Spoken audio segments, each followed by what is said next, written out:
இன்றைக்கும் நான் தியானிக்கும்படியாக ஆதியாகமத்தின் புஸ்தகம் 28ஆம் அதிகாரம் 15ஆம் வசனத்தை வாசிப்போமாக. ஆதியாகமம் 28. நான் உன்னோடே இருந்து நீ போகிற இடத்திலெல்லாம் உன்னை காத்து இந்த தேசத்துக்கு உன்னை திரும்பி வர பண்ணுவேன். நான் உனக்கு சொன்னதை செய்யும் அளவும். ஆமேன். என்னுடைய ஊழிய அனுபவத்தில் தம்பி மாதிரி எனக்கும் 43 வருஷத்தை தாண்டி வந்தாச்சு ஊழியத்தில். எங்கே ஆண்டவருடைய கிருபைகளை செய்து கொடுக்க போகும்போது நான் ஆண்டவர்கிட்ட முன்னாலே கேட்டிருக்கேன், ஆண்டவரே நான் என்ன பேசணும்னு நீங்கள் நினைக்கிறீங்களோ அதை எனக்கு முன்பாக ஜெபிக்கிறவர்களோ அறிமுகப்படுத்துகிறவர்களோ அந்த வசனத்தை சொல்லி அதை ஓரளவுக்கு எனக்கு அது கன்ஃபார்ம் பண்ணணும், உறுதிப்படுத்தணும்னு கேட்குறது வழக்கம். இது என் அனுபவம். ஒரு முறை கேரளாவிலே கரியம்பலங்கிற கன்வென்ஷன் பெரிய 40,000 கூடுவாங்க. நான் 10 வருஷம் மெயின் ஸ்பீக்கராக போனேன். One of the main speakers. நிறைய அமெரிக்காவிலேருந்து வருவாங்க, பெரிய பெரிய இந்தியாவில் பெரிய ஊழியர்கள்லாம் பேச வைப்பாங்க. கடைசி 2-3 நாளெல்லாம் மந்திரிகள் வருவான், எம்பிக்கள், கிறிஸ்தவ எம்பிக்கள், மந்திரிகள் எல்லாம் பெரிய பெரியவங்க. மனோரமா பத்திரிக்கை வந்துடும். ஒரு முறை நான் செய்தியெல்லாம் ஆயத்தம் பண்ணிவிட்டு அங்கெல்லாம் கேரளாவிலலாம் சும்மா கதை விட முடியாது, எதையாவது மனசில் வச்சதை பேசிட்டு போக முடியாது. அவங்க திராசில் வச்சு நிற்பாங்க.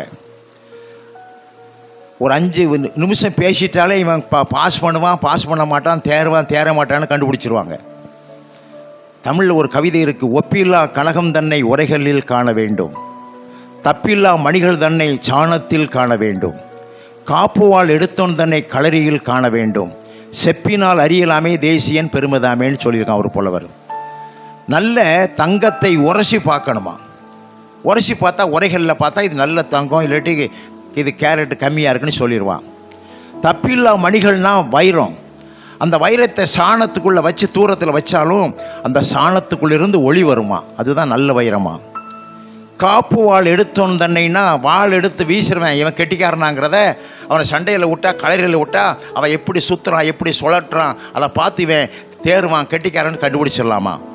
அது மாதிரி ஒருத்தன் வாயை திறந்துட்டாம்னா, ஒரு 4 வார்த்தை பேசிட்டாம்னா இவன் ஒப்பேருவானா ஒப்பேற மாட்டான்னு கண்டுபிடிச்சிடலாம்னு அவன் அழகாக பெரியவங்க சொல்லிட்டு போயிட்டாங்க. அதுக்காக வேண்டி கேரளாவில் பேசுகிறது ரொம்ப கஷ்டம். சரியாக பேசாட்டி பாதியில் இழுத்துன்றுவாங்க. அப்படியெல்லாம் சில ஊழியர்களுக்கு நடந்துருக்கு. அதனால் ரொம்ப கவனமாக ஜெபத்தில் உபவாசத்தில் சாப்பிடாமல் கிடந்து, ஆண்டவரே நான் அவமானப்பட்டுறக்கூடாது, நான் சிறுகணும் நீங்கள் பெருகணும்னு சொல்லி நல்ல உபவாசத்தில் தயாராக போகிறது. அப்படி ஒரு செய்தி எடுத்துகிட்டு போயிருக்கேன். நான் பேசுவதற்கு முன்பாக ஆவியானவர் சொல்கிறார். இப்போ சொல்லிட்டாங்க, pastor Chacko, pastor Edward Rajan செய்தி கொடுப்பதற்கு முன்பாக ஜெபம் பண்ணுவாருங்காங்க. எனக்கு ஆவியான சொல்கிற இந்த செய்தியை பேசாத, வேறு வசனத்தை கொடுக்குறாரு. எனக்கு கன்ஃபியூஸ் ஆகிட்டு, இது அப்படியே மறையுது. ராத்திரியெல்லாம் உட்காந்து எழுதி எல்லாம் ஆயத்தப்படுத்திட்டு கர்த்தருடைய வார்த்தையை கரெக்டாக பேசணுன்ட்டு வாரேன். ஆண்டவர் புல்பீட்டில் போகிறதுக்கு முந்தி சொல்கிறாரு, டோன்ட் ஸ்பீக் திஸ் வேர்ட், மாற்றுன்றாரு. எனக்கு புரியலை, என்ன ஆண்டவரேங்க, அப்படியே அது மறையுது. இப்போ என்ன சொல்கிற அப்படின்னு நினைக்கும் போது அந்த சாக்கோ ஜெபம் பண்ணும்போது ஆண்டவர் எனக்கு ஒரு வார்த்தையை கொடுக்க, அதே வசனத்தை சொல்லிட்டார். அந்த வசனத்தை சொன்னோன்னே எனக்கு கன்ஃபார்ம் உறுதி ஆகிட்டு, சரி ஆண்டவரே எனக்கு ஒன்றும் தெரியாது, என் வாயில் நீங்கள் தான் வார்த்தையை போடணும்னு பேசினேன். ஏன் இந்த வார்த்தையை பேச தெரியல. நான் பேசிக்கிட்டே இருக்கும்போது ஒரு ஊழியக்காரன் அமெரிக்காந்து வந்திருக்கான். அந்த ஊழியக்காரர் பின்னால் உட்காந்து அழுதுகிட்டே இருக்கார். அவர் 2-3 வருஷம் ஆண்டுமா நான் எனக்கு அந்த கன்வென்ஷன் போகும்போது பேச வர்றார். சன்னி பிலிப் அவர் பேர். நியூயார்க்கில் இருக்கார், ஊழியம் செய்கிறாரு, ஒரு சின்ன வேலையும் செய்கிறாரு. அழுகிறார். எனக்கு ஏங்கி அழுகிறாரு, எனக்கு ஒன்றும் புரியலை. நான் பேச அழுதுகிட்டு இருக்காரு. நான் முடிச்ச வந்த உடனே இன்னொருத்தர் ஜெபம் பண்ண வராரு. என்னை கெட்டி பிடிச்சி ஓன்னு அழுதாரு. பாஸ்டர் நான் உங்களை அஃபண்ட் பண்ணிட்டேன், உங்களை ஏதாவது புண்படுத்திட்டேன்னா, உங்கள் மனசை வேதனைப்படுத்திட்டேன்னா, என் பிரசங்கத்தில் தப்பு இருக்கா, ஏன் பாஸ்டர் அழுகிறேன்னாரு. இல்லை பாஸ்டர், இங்கிலீஷில் சொல்கிறாரு, ஆண்டவர் உங்கள் மூலமாக எனக்கு பேசினார். இந்த செய்தி நீங்கள் ஆண்டவர் மூலமாக கொடுக்க செய்தி நீங்கள் கொடுக்காட்டி நான் இன்னையோடு இதுதான் கடைசி கூட்டம், இனி ஊழியமே செய்யக்கூடாதுன்னு முடிவில் வந்தேன்.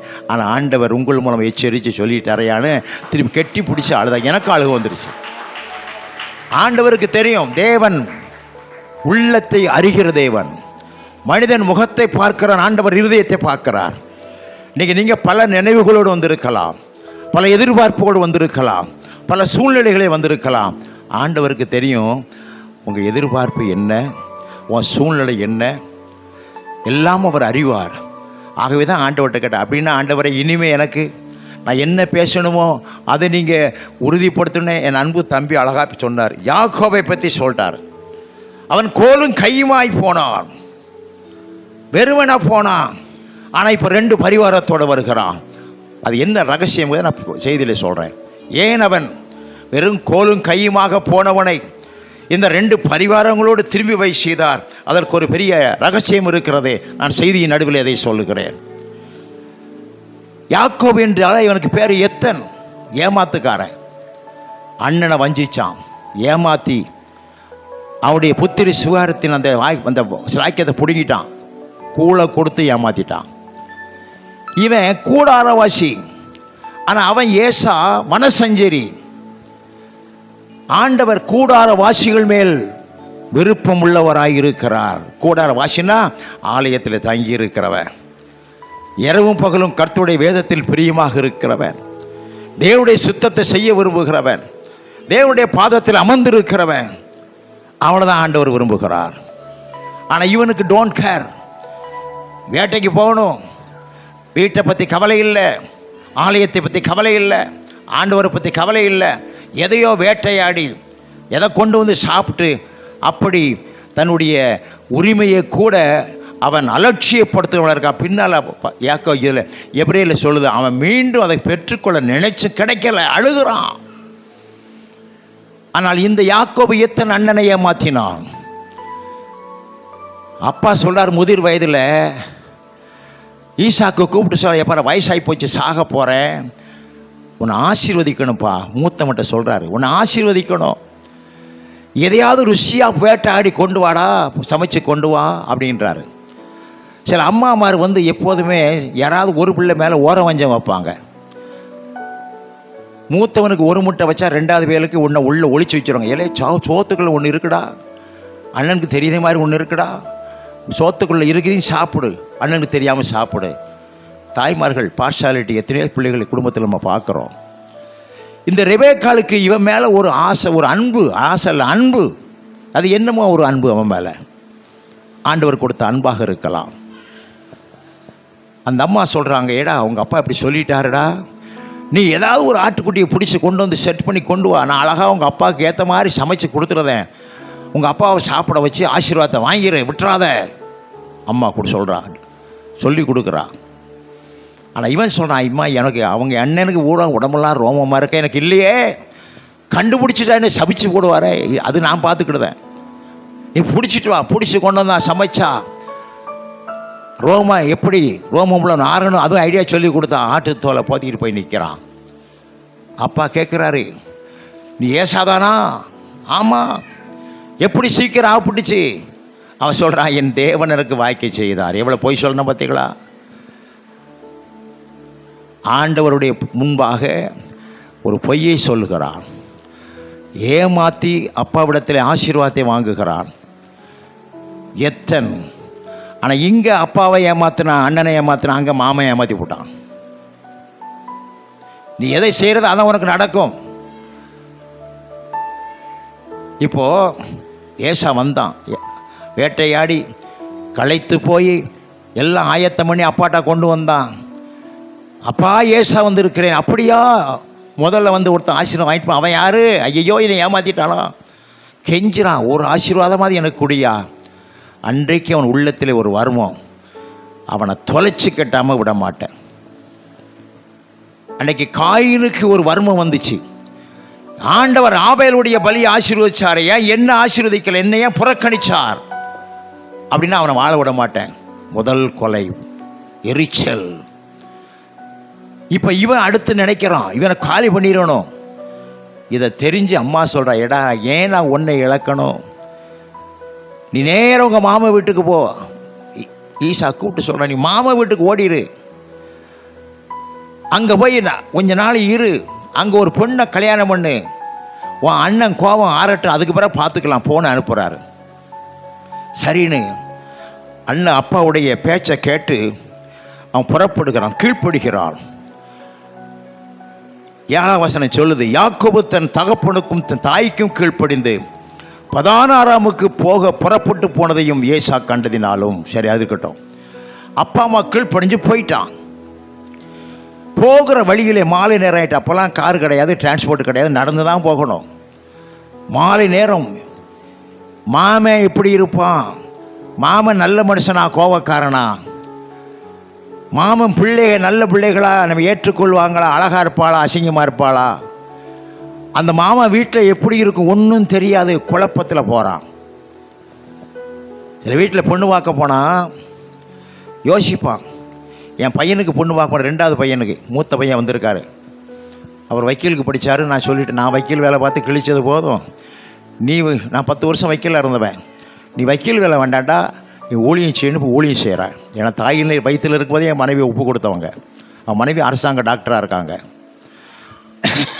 2வது பையன் டாக்டர் ஆகிட்டு அவனுக்கு பொண்ணு பார்க்க போகிறோம். எங்கே கூப்பிட்டாலும் வரமாட்டான். நீங்கள் எதையாவது பிடிச்சி தலையில் கட்டி வச்சிருவீங்க. ஏதாவது குண்டா பூதம் மாதிரி என்னத்தையாவது ஒன்று கட்டி வச்சா வாழ்நாளெல்லாம் சங்கடப்படணும் அப்படின்னு அவனுக்கு ஒரு அபிப்பிராயம். மதுரைக்கு கூட்டிகிட்டு போகிறோம், பொண்ணு வீட்டுக்கு போகிறோம். வழியில் இறக்கி விடுங்கன்னுக்கான். ஏன்டா இறக்கி விடணும்னு? பேசாமல் இருங்க, நீங்கள் பொண்ணு நல்லா இருக்குது, அழகாக இருக்குது, லட்சணமாக இருக்குது, நல்ல குடும்பம்னு சொன்னால் சொல்லுங்கள், நான் ஆட்டோ பிடிச்சி வரேன், உங்கள் கூட வரமாட்டாங்க. நாங்கள் சொன்னோம், எனக்கும் நாங்களும் பொண்ணை பார்த்ததில்லை, பொண்ணு அப்பாவை பார்த்ததில்லை, பொண்ணு குடும்பத்தில் யாரும் தெரியாது, ஏதோ செவி வழி கேட்டு நாங்கள் போகிறோம். நீ வாடா, இது தேவ சித்தமாக இருக்குன்னு சொல்கிற மாட்டாங்க. அப்போ மாட்டேன்னு போராடிக்கிட்டு இருக்கும்போது ஒரு கார் எதுக்க வருது. அது டிராஃபிக்கில் நிற்குது. அந்த காரில் எழுதியிருக்கிறான், இந்த காரியம் கர்த்தரால் வந்தது. எனக்கு அப்படியே ஷாக் ஆயிட்டு. எல்லாரும் காரில் எழுதுறவங்க, என் சமூகம் உனக்கு முன்பாக செல்லும், நான் உனக்கு முன்பாக இது தான் எழுதுவாங்க. ஆனால் இந்த காரில் எந்த காரிலையாவது எந்த காரியம் கர்த்தர் வந்து எழுதுவாங்களா? யாரும் ஒருத்தர் எழுத மாட்டான். பாருங்கள் ஆண்டவர் எப்படி வெளிப்படுத்துகிறார்.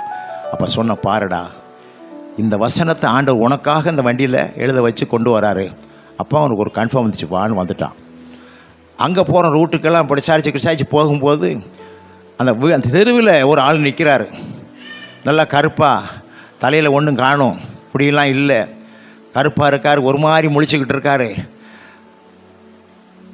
கையை காட்டுதாரு. வாங்க வாங்க வாங்க வாங்க, உங்களுக்கு தான் எதிர்பார்த்துருக்கோம், வீடு இப்படி வந்து இப்படி வந்து தக்க வந்து வடக்க வந்து கடைசி வீடுன்னு சொல்லிக்கிட்டு இருக்காரு. இவன் சொன்னான், ஏப்பா ஆபத்து காத்திருக்குதுன்னா. என்னடா ஆபத்துன்னு? இவர் மொழிய பார்த்தா அவர் எங்கேயோ ஆப்பிரிக்கா நாட்டில் பிறந்தவர் மாதிரி இருக்காரு, இவர் உள்ளேயவா என்ன கட்டி வைக்க போறேன்னா. இவர் யாருன்னு தெரியாமல் பேசாதாடா, இவர் சொந்தக்காரனாக இருக்கலாம். அதே மாதிரி அவர் சொந்தக்காரர் தான். அவரை பார்த்தே பயந்துட்டான். இவர் இந்த மொழி முழிச்சா அந்த பிள்ளை என்ன மொழி முழிப்பாளோன்ட்டான். ஒரு வழியாக போனோம். ஆண்டவர் சித்தமான ஒரு மகளை கொடுத்தார். ஹல்லேலூயா. அவர் எம்டி, அந்த அம்மா பிள்ளை எம்எஸ். நல்ல குடும்பம், பக்தியுள்ள குடும்பம். இது ஆண்டவர் நடத்துகிறார். ஆண்டவர் நடத்தும் போது எந்த குறையும் இருக்காதுங்க. ஹல்லேலூயா. அதாவது அன்னைக்கு எலியேசர் சொன்ன, என்னை நேர்வழியாய் நடத்தி வந்த ஆண்டவருக்கு ஸ்தோத்திரம்னா. நேர்வழியாக நடத்துவார். என்னைக்கும் ஆண்டவர்கிட்ட சொல்லணும், பிள்ளைக்கு மாப்பிள்ளை பார்த்தாலும் பையனுக்கு பொண்ணு பார்த்தாலும், ஆண்டவரே உம்முடைய சித்தமாக கடவுது. தம்பி ரொம்ப சந்தோஷம், 1000 கல்யாணத்துக்கு மேலே நடத்தியிருக்கீங்க. நான் 1564 கல்யாணம் நடத்தியிருக்கேன் கர்த்தருடைய கிருபையில். ஸ்தோத்திரம். ஒரு பையன் சொன்னால், பாஸ்டர் நீங்கள் நிறையா கல்யாணம் நடத்தீங்களே, எனக்கு ஒரு பொண்ணு பார்க்கப்படாதான்னா. சரி பார்த்துருவோண்டா, உனக்கு எப்படி பொண்ணுடா வேணும்னு? கொழுந்தியாக இருக்க மாதிரி பாருங்கண்ணா. அடா பாவி, உன் எண்ணமே சரியில்லையடா, இது தப்பான ஆசைலாம் படுத, கொழுந்தியாக இருக்க வீட்டில் எங்கடா போய் தேடி பார்க்கன்னாரு. அப்போ சொல்லுதான், பாஸ்டர் நீங்கள் தப்பாக நினச்சிடக்கூடாதுண்ணா. என்னடா தப்பாக நினைக்க? கொழுந்தியாக வேணுமுங்கேடா, அது என்னடா முறைன்னு. பாஸ்டர் ஒரு பழமொழி தெரியுமாண்ணா? ஏன் நான் எத்தனையோ புஸ்தகம் எழுதியிருக்கேன், தமிழ்லாம் கரைச்சி குடிச்சிட்டு வரேன், எனக்கு தெரியாது என்னன்னு தெரிஞ்சிட்டேன். கோயில் இல்லாத ஊரில் குடியிருக்காத, கொழுந்தியாக இல்லாத வீட்டில் பொண்ணு எடுக்காதுன்னு சொல்லியிருக்காம்னா. இது நான் கேள்விப்படவே இல்லையடான்னு. தெரிஞ்சுக்கிடுங்கண்ணா அவன். சரி, ஏன் கொழுந்தியாக இருக்க வீட்டில் பொண்ணு எடுக்க ஆசைப்படுதேன்னு. அதுக்கு அவன் சொன்னான், நான் கல்யாணம் பண்ணோம்னா என் முண்டாட்டி என்னைக்கு கழுத்தில் தாலி ஏறிச்சது கைப்பிடிச்சு கொடுத்தாங்களோ அன்னையிலிருந்து ஒரு பிள்ளை பிறக்கிற வரைக்கும் அத்தான் எப்போ வந்தீங்க? அத்தான் காப்பி வேணுமா, அத்தான் டீ வேணுமா, அத்தான் சாப்பாடு இன்றைக்கி என்ன செய்யன்னு கேட்பா. ஒரு பிள்ளை பிறந்துச்சுன்னா ப்ரமோஷன் கொடுத்துருவா. அப்பா, அதுவும் பையனுக்கு பேர் ஜேம்ஸ். ஜேம்ஸ் அப்பா வந்துட்டீங்களா, ஜேம்ஸ் அப்பா போவோமா, ப்ரமோஷன் கொடுத்துருவா. இந்த கொழுந்தியா மட்டும்தான் என்னைக்கு அவள் அக்கா கையை பிடிச்சனோ அன்னையிலிருந்து சாகுத வரைக்கும் அத்தான் எப்போ வந்தீங்க, அத்தான் நல்லா இருக்கீங்களா, அத்தான் டீ வேணுமா, அத்தான் காப்பி வேணுமா, இந்த மனசு குளிர அத்தான் அத்தான்னு கூப்பிடுதா பத்தேங்களா. அதை கேட்கத்தாமையே ஆசைப்பட்டு நான் குழந்தையா வேணும்னு கேட்டேன்னா. இப்படி ஒரு சபையில் பிரசங்கம் பண்ணேன் பசுவந்தனையில். ஒரு ஆள் எழுந்திரிச்சா 40 வயசில், பாஸ்டர் எனக்கு 2 குழந்தையா இருக்கான்னா. நீ கொடுத்து வச்சவையா, ஆனால் ஒன்று என்னையா அத்தானு கூப்பிட மாட்டாங்களான்னாரு. நான் தினமும் நெல்லையில் போய் அந்த இருட்டுக்கடை அல்வா வாங்கி கூப்பிட்டுருவான்னேன். சொல்லுந்தேன் எல்லாமே வாங்கி கொடுத்து பார்த்தேன், அத்தாங்க மாட்டாங்க. அப்புறம் என்னையா சொல்லுதான், மாமான்னு கூப்பிடுதான்னாரு. சரி, மாமனுக்கு அத்தானுக்கு ரொம்ப தூரம் இல்லை, கொஞ்சம் நெருங்கி வந்துட்டா பரவாயில்ல, அதை வச்சு வண்டியை ஓட்டுன்னு. ஒருத்தர் ஆசையை பாருங்க. இப்போ அவனுக்கு தெரியல எப்படி இருப்பா, அந்த ஊர் எப்படி, மக்கள் எப்படி, மாமை எப்படி, மாமியா எப்படி, பொண்ணுகள் எப்படி. யோசனையில் போகிறான். மாலை வந்தாச்சு, மாலை நேரம் வந்தாச்சு. ஒரு கல் எடுக்கிறான், ஒரு மலையிலே படுக்கிறான். அப்பொழுது இப்போ வசனத்தை வாசிங்க, 12 வசனம். ஒரு சொப்பனம் கண்டான். இதோ ஒரு ஏணி பூமியிலே வைக்கப்பட்டிருந்தது, அது நுனி வானத்தை எட்டி இருந்தது. அதிலே தேவதூர்கள் ஏறுகள் இறங்குமாயிருந்தார்கள். அதற்கு மேலாக கர்த்தர் நின்று, நான் உன் தகப்பனாய் ஆபிரகாமின் தேவனும் ஈசாக்கின் தேவனுமாகிய கர்த்தர், நீ படுத்திருக்கிற பூமியை உனக்கும் உன் சந்ததிக்கும் தருவேன். உன் சந்ததி பூமியின் தோலை போல் இருக்கும். நீ மேற்கையும் கிழக்கையும் வடக்கையும் தெற்கையும் பரம்புவாய். உனக்குள்ளும் உன் சந்ததிக்குள்ளும் பூமியின் வம்சங்கள் எல்லாம் ஆசீர்வதிக்கப்படும். அதுக்கு பிறதான் சொல்றாரு, நான் உன்னோடே கூட இருந்தேன். அருமையான தேவனுடைய பிள்ளைகளே, அன்றைக்கு யாக்கோபுக்கு ஆண்டவர் 4 காரியங்களை சொல்லுகிறார். நான் உன்னோடே கூட இருப்பேன். இன்றைக்கு நம்மை பார்த்து சொல்லுகிறார், நான் உன்னோடே கூட இருப்பேன். அப்பா பிள்ளைய பார்த்து சொல்ல முடியாது, நான் உன்னோடே கூட இருப்பேன். அம்மா பிள்ளைய பார்த்து சொல்ல முடியாது, உன்னோடே கூட இருப்பேன். கணவன் மனைவியை பார்த்து சொல்ல முடியாது, உன்னோடே கூட இருப்பேன். கொஞ்ச காலம் தான் இருக்க முடியும். மனைவி கணவனை பார்த்து சொல்ல முடியாது. நாங்கள் வாக்கு வாங்கும்போது சொல்கிறோம், சுகத்திலும் துக்கத்திலும் வாழ்விலும் தாழ்விலும் ஜீவனுள்ள நாள் வரை உன்னை நேசித்து கனப்படுத்தி அல்லது மரணம் நம்மை பிரிக்கும் வரை அப்பொழுது தான் இருக்க முடியும், நேசிக்க முடியும். அதுக்கு பிறகு முடியாது. ஒரு லிமிட்டேஷன் இருக்கிறது, ஒரு கால அளவு இருக்குது. ஆனால் ஆண்டவர் தான் உன்னோட இருந்துனா அவர் கடைசி வரையந்தம், உலகத்தின் முடிவு வரையந்தம் உன்னோட இருக்கக்கூடியவர் இயேசு மாத்திரமே. அவர் சொன்னார், நான் உன்னை விட்டு விலகுவதும் இல்லை, உன்னை கைவிடுவதும் இல்லை. உன்னோடு இருக்கிறவர் அவர் தாங்க. ஒரு கல்யாணத்தில் கிராமத்தில் ஒரு பாஸ்டரை கூப்பிட்டு, ஐயா ஜெபம் பண்ணுங்க, பிள்ளைகளுக்கு கல்யாணம் நடத்தணும், பிள்ளைகளுக்கு ஒரு ஜெபம் பண்ணுங்க, ஆரம்ப ஜெபம் பண்ண. அவர், பிதாவே இவர்களுக்கு மன்னியும், இவர்கள் செய்கிறது இன்னது அறியாது இருக்கிறார்களேன்னாரு. மாப்பிள்ளை எந்திரிச்சு ஓடலாமா, எங்கே வழி இருக்குன்னு பார்க்கான். அதை விட கொடுமை இன்னொரு எங்கள் கிளை சபையில் தான் நிச்சயதார்த்தம் நடத்துகிறேன். பாஸ்டர்கிட்ட கேட்டேன், நிறையா பாஸ்டர் இருக்காங்களா, யாரை ஒரு ஜெபம் பண்ண சொல்லலாம்னு. ஒருத்தர் வந்தார், பாஸ்டர் இவரை ஜெபம் பண்ண சொல்லுங்கள், பேரை சொல்லுங்கன்னு சொல்லிட்டேன். அவர் வந்தார், நிச்சயதார்த்தம் மைக்கை பிடிச்சாரு, ஜெபம் பண்ணுதாராம். கடவுள் அமைத்து தந்த மேடை, ஏழைக்கும் கல்யாண மாலை, இன்னாருக்கு இன்னார் என்று எழுதி வைத்தான இறைவன் அன்றென்று அப்போஸ்தலனாகிய பவுல் சொன்னது போலன்னாரு. அடா பாவி, கமலஹாசன் சினிமாவில் பாடின பாட்டு அது. நான் சொன்னேன் அந்த பாஸ்டர்ட்ட, எங்கள் இன்பராஜ் பாஸ்டர்ட்ட, பாஸ்டர் விடாத, அவன்கிட்ட எந்த அதிகாரத்துன்னு கேட்கணும், அவன் பிடிச்சி வச்சிருன்னு. இது தெரிஞ்சு சாப்பிடாம ஓடிப்பிட்டான் அந்த ஆள். ஆண்டவர் சொன்னார், எப்பா அவன் பயந்துகிட்டு இருக்கான். ஆண்டவர் சொப்பனத்தில் அவனோடு பேசுகிறார். ஏணி வானத்துக்கு உயர வைக்கப்பட்டிருக்கு, தேவதூதர்கள் ஏறுகள் இறங்குமா இருக்காங்க. அங்கிருந்து சொல்றாரு, ஆண்டவர் சொல்லுகிறார், நான் உன்னோட கூட இருப்பேன், நீ போகிற இடமெல்லாம் உன்னை காப்பேன், இந்த தேசத்துக்கு உன்னை திரும்பி வர பண்ணுவேன். கடைசி சொல்றாரு, நான் சொன்னதை செய்யும் அளவும் உன்னை கைவிட மாட்டேன். இன்றைக்கு ஆண்டவர் சொல்லுகிறார், மகளே மகனே, நான் சொன்னதை செய்து முடிக்கும் வரை உன்னை கைவிட மாட்டேன். சொன்னதை செய்கிறவர் ஆண்டவர். அரசியல்வாதிக எலெக்ஷனில் பல வாக்குறுதி சொல்லுவாங்க. 3000 போடுவோன்னா போட முடியாது, 1000 போட்டு விட்டுருவான். அதை செய்கிறமா செய்ய முடியாது. 7 சிலிண்டர் 10 சிலிண்டர் முடியாது. ஆண்டவர் சொன்ன என்னால் முடியலைன்னு சொல்ல மாட்டார். அவரால் முடியாது என்று சொல்ல காரியம் இந்த உலகத்திலே ஒன்றுமே இல்லை. அவர் சொல்ல ஆகும், அவர் கட்டிட நிற்கும். சொன்னதை செய்யறதுக்கு இந்த உலகத்திலே ஒருவர் உண்டானால் நம்முடைய ஆண்டவர் இயேசு கிறிஸ்து மாத்திரமே. அவர் சொல்லுகிறார், நான் சொன்னதை செய்யும் அளவும் உன்னை கைவிட மாட்டேன். மனுஷனை நம்ப முடியாது. மாமன் சொல்லுவான், பொண்ணை கொடுக்கறதுக்கு முந்தி சொல்லுவான், தோட்டத்தை எழுதித்தாரன், துறவை எழுதித்தாரன். நான் ஒரு கல்யாணத்துக்கு அந்த ரொம்ப நாளைக்கு முந்தி ஒரு கல்யாணம் முடிஞ்சது. பொண்ணு வீட்டுக்காரங்க மாப்பிள்ளை வீட்டுக்கு வராங்க. உங்கள் தோட்டம் துறவெல்லாம் பார்க்கணும்னு இருக்காங்க.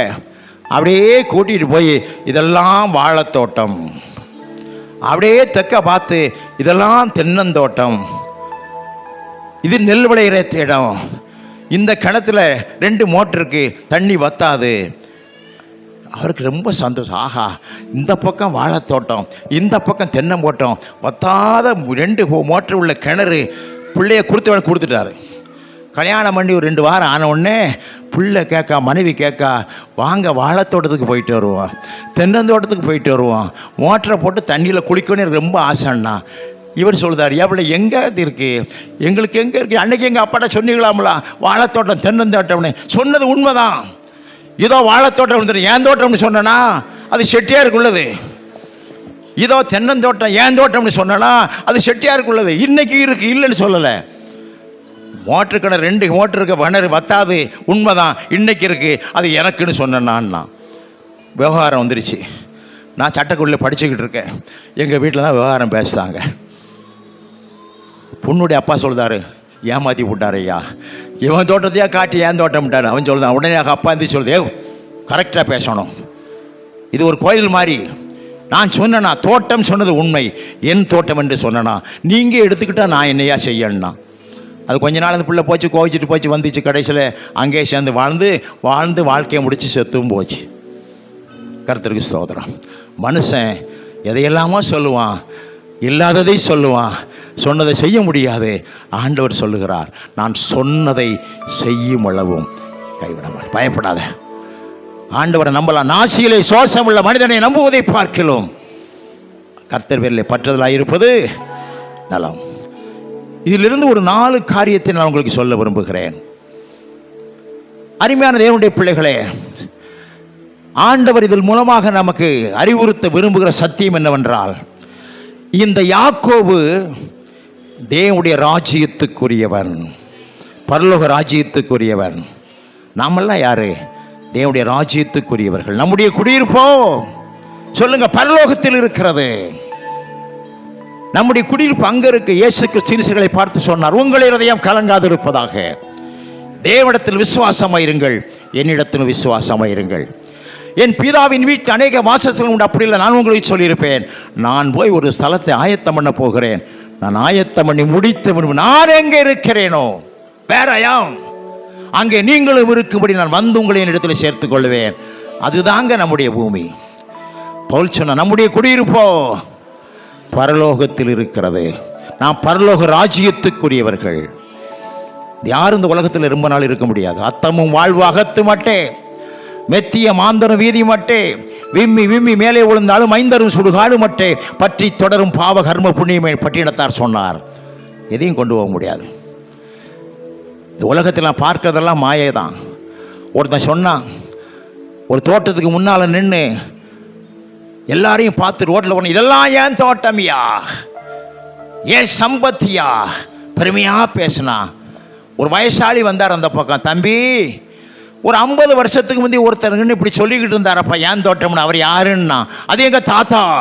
அவர் எங்கே இந்த அந்த முக்கில் வச்சுருக்கோம்னா. சரி, ரொம்ப சந்தோஷம். ஒரு 25 வருஷத்துக்கு முந்தைய ஒருத்தர் சொல்லிக்கிட்டு இருந்தார், ஏன் தோட்டம்னார். அவர் யார்? எங்கள் அப்பன். அவர் எங்கே? எங்கள் தாத்தாவுக்கு பக்கத்தில் உட்காந்துருக்காரு.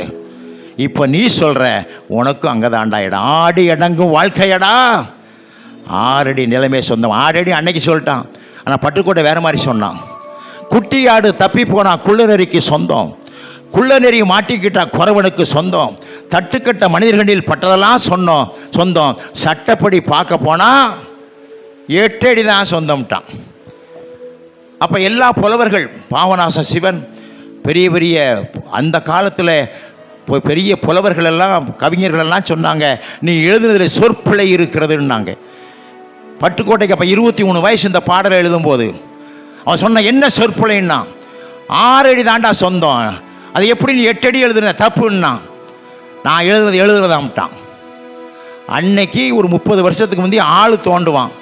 நாங்கள் பாடியை கொண்டு வச்சுக்கிட்டு தெற்க கொஞ்சம் நகட்டு, கிழக்க கொஞ்சம் நகட்டு, இங்கே கொஞ்சம் மண்ணை எடு, அப்போ தான் பெட்டி உள்ளே போகும்.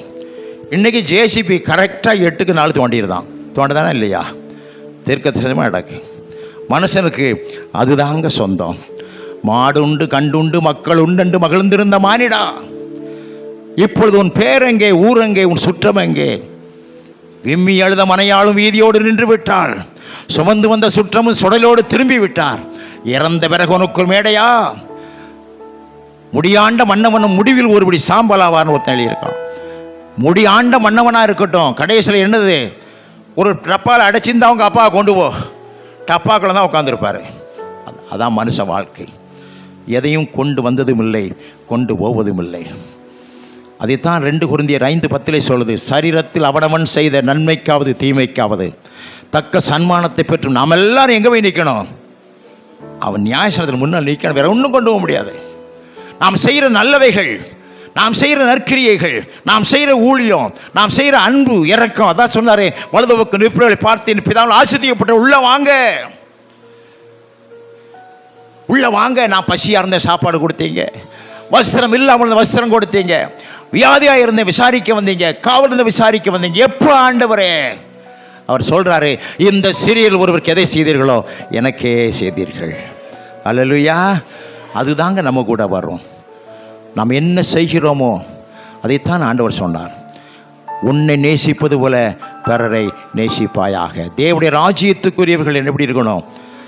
தேவனுடைய பரலோக ராஜ்யத்தினுடைய சிந்தை உள்ளவர்களாக இருக்கணும். ஒருவன் கிறிஸ்துவுக்குள் இருந்தால் புதிய சிஷ்யாக இருக்கிறான், பழையவைகள் எல்லாம் ஒளிந்து போயின, எல்லாம் ஆமேன். 1 பேதுரு 1:15-16 சொல்லுது, உங்கள் அழைத்தவர் பரிசுத்தராய் இருக்கிறது போல உங்கள் நடக்க எல்லாவற்றிலும் எப்படி இருங்க? பரிசுத்தராய் இருங்க. பரலோக ராஜ்யத்துக்குரியவர்கள் அன்பை வெளிப்படுத்தணுங்க. அன்பு, வீட்டில் அன்பு. சேரிட்டி பிகின்ஸ் அட் ஹோம்னு சொல்லுவாங்க. வீட்டில் தான் அன்பு ஆரம்பிக்கு. கணவன் மனைவி மேல் அன்பு, மனைவி கணவன் மேல் அன்பு, பிள்ளைகள் மேல் அன்பு. பரிசுத்தம் வரும்பொழுது பலனடைந்து எருசலேமிலே, யூதேயாவிலே, சமாரியா, பின்பு பூமியின் கடைசி வரை எனக்கு சாட்சிகள் வெளிப்படுத்தணுங்க. சாட்சிகள். கணவன் மனைவி அன்பு எப்படி இருக்கு? மனைவி சொன்னா, எப்பா எங்கள் அம்மா வீட்டுக்கு போயிட்டு வர, ஒரு 10 நாள் போயிட்டு வரேன், நீங்கள் பிள்ளைகளை பார்த்துட்டு இருந்துக்கிடுங்க, சாப்பாட்டுக்கு என்ன செய்வீங்கன்னா. அவள் கேட்கா, இவன் சொன்னா, ஏன் பிள்ளை மனுஷனுக்கு சாப்பாடை பெருசு, நிம்மதி தான் பெருசு, போ. இப்படித்தான் நிறைய வீட்டில் ஓடிக்கிட்டு இருக்கு. நிம்மதி தான் பெருசு, நிம்மதி தேடி போகிறான். நீ போயிட்டு அவன் நான் நிம்மதியாக இருப்பேமுக்கா. ஒருத்தன் கேட்டான், எப்பா உங்கள் அம்மாவுக்கும் உன் மனைவிக்கும் சண்டை வந்தா நீ யார் பக்கம் சாய்வேன்னா? அவன் சொல்லுதான், நான் பீரோவில் சாய்வேமுக்கா. கிறிஸ்தவ குடும்பங்கள் என்ன பிரச்சனை பாருங்க. ஒரு பையன் வந்து 6ஆம் கிளாஸ் படிக்க பைய அப்பாட்ட சொன்ன, எப்பா நாளை இருந்து பள்ளிக்கூடம் போக மாட்டேன்னா. அப்பா கேட்டார், ஏன்டா போக மாட்டேன்? சந்தோஷமாக போவையே, ஏன் போக மாட்டேன்? ஏமுனா என் ஃப்ரெண்டு குமார் இருக்கான் பார்த்தீங்களா, அவன் என்ன தினமும் என்ன சொல்லுதான் தெரியுமா? என் நாய், என் பேய், என் முண்டம், என் தெண்டம், என் விஷம்னு திட்டுதான். இதுக்கெல்லாம் என்ன அர்த்தம்னு சொல்லு, அப்போ தான் போவோம்னா. ஓ, அதுதான் பிரச்சனையா? வேற ஒன்றும் இல்லைடா. குடும்பத்துக்காக நாயா உழைக்க பார்த்தியா, நான் தாண்டா நாயின்னா. பேய் யாரு? உங்கள் அம்மா காலையிலேருந்து சாயங்காலம் ராத்திரி வரைக்கும் பேயா ஆடுதா பாரு, அவதாண்டா பேய். முண்டம் யாரு? வந்தவங்க விருந்தாளி வந்தால் உட்கார வாங்கி போட்டிருக்க மாதிரி சேரு, இதெல்லாம் முண்டம். தெண்டம் யாரு? உங்கள் அம்மா கூட பிறந்த அண்ணன் தம்பின்னு சொல்லிக்கிட்டு மாதத்துக்கு 4 நாள் வீட்டில் உட்காந்து தெண்டச்சோறு திங்கா பார்த்தியா, இதுகள்லாம் தெண்டம்னா. சரி, விஷம் எது? உங்கள் அம்மா காலையில் காப்பியா டீயான்னு தெரிஞ்சுக்கிற முடியாத அளவுக்கு உன்னை போட்டு கொண்டு வந்து கொடுக்கா பார்த்தியா, இது தாண்டா விஷம்ட்டான். மனசில் பதிச்சு, இதுதான சங்கதி, சரி பார்த்துக்கிட்டுதான். மறுநாள் அப்பா பக்கத்து ஊரில் ஒரு வேலையாக போயிட்டாரு, அம்மா ரேஷன் கடைக்கு போயிட்டா. அம்மாவுடைய அண்ணன் தம்பி மாதிரி பெட்டியை தூக்கிட்டு பையை தூக்கிட்டு வராங்க. இவன் வாசலில் நிற்கான். வாங்க தெண்டங்களா வாங்க. நாய் வெளியூருக்கு போயிடுச்சு, பேய் ரேஷன் கடைக்கு போயிடுச்சு, வாங்கி போட்ட முண்டத்தில் உட்காருங்க, நான் போய் இன்னைக்கு குடிக்க விஷம் வாங்கிட்டு வரோம்னா சிட்டா பறந்துட்டான். நம்மளை கொண்டு விடுவான் போலுக்கு போய் மருமகன் இன்னைக்கு சரியில்லை, நிலைமை சரியில்லை, அடுத்த பஸ்ஸில் யாரையும் ஓடிப்பிட்டாங்க. வீடு எப்படி இருக்கு?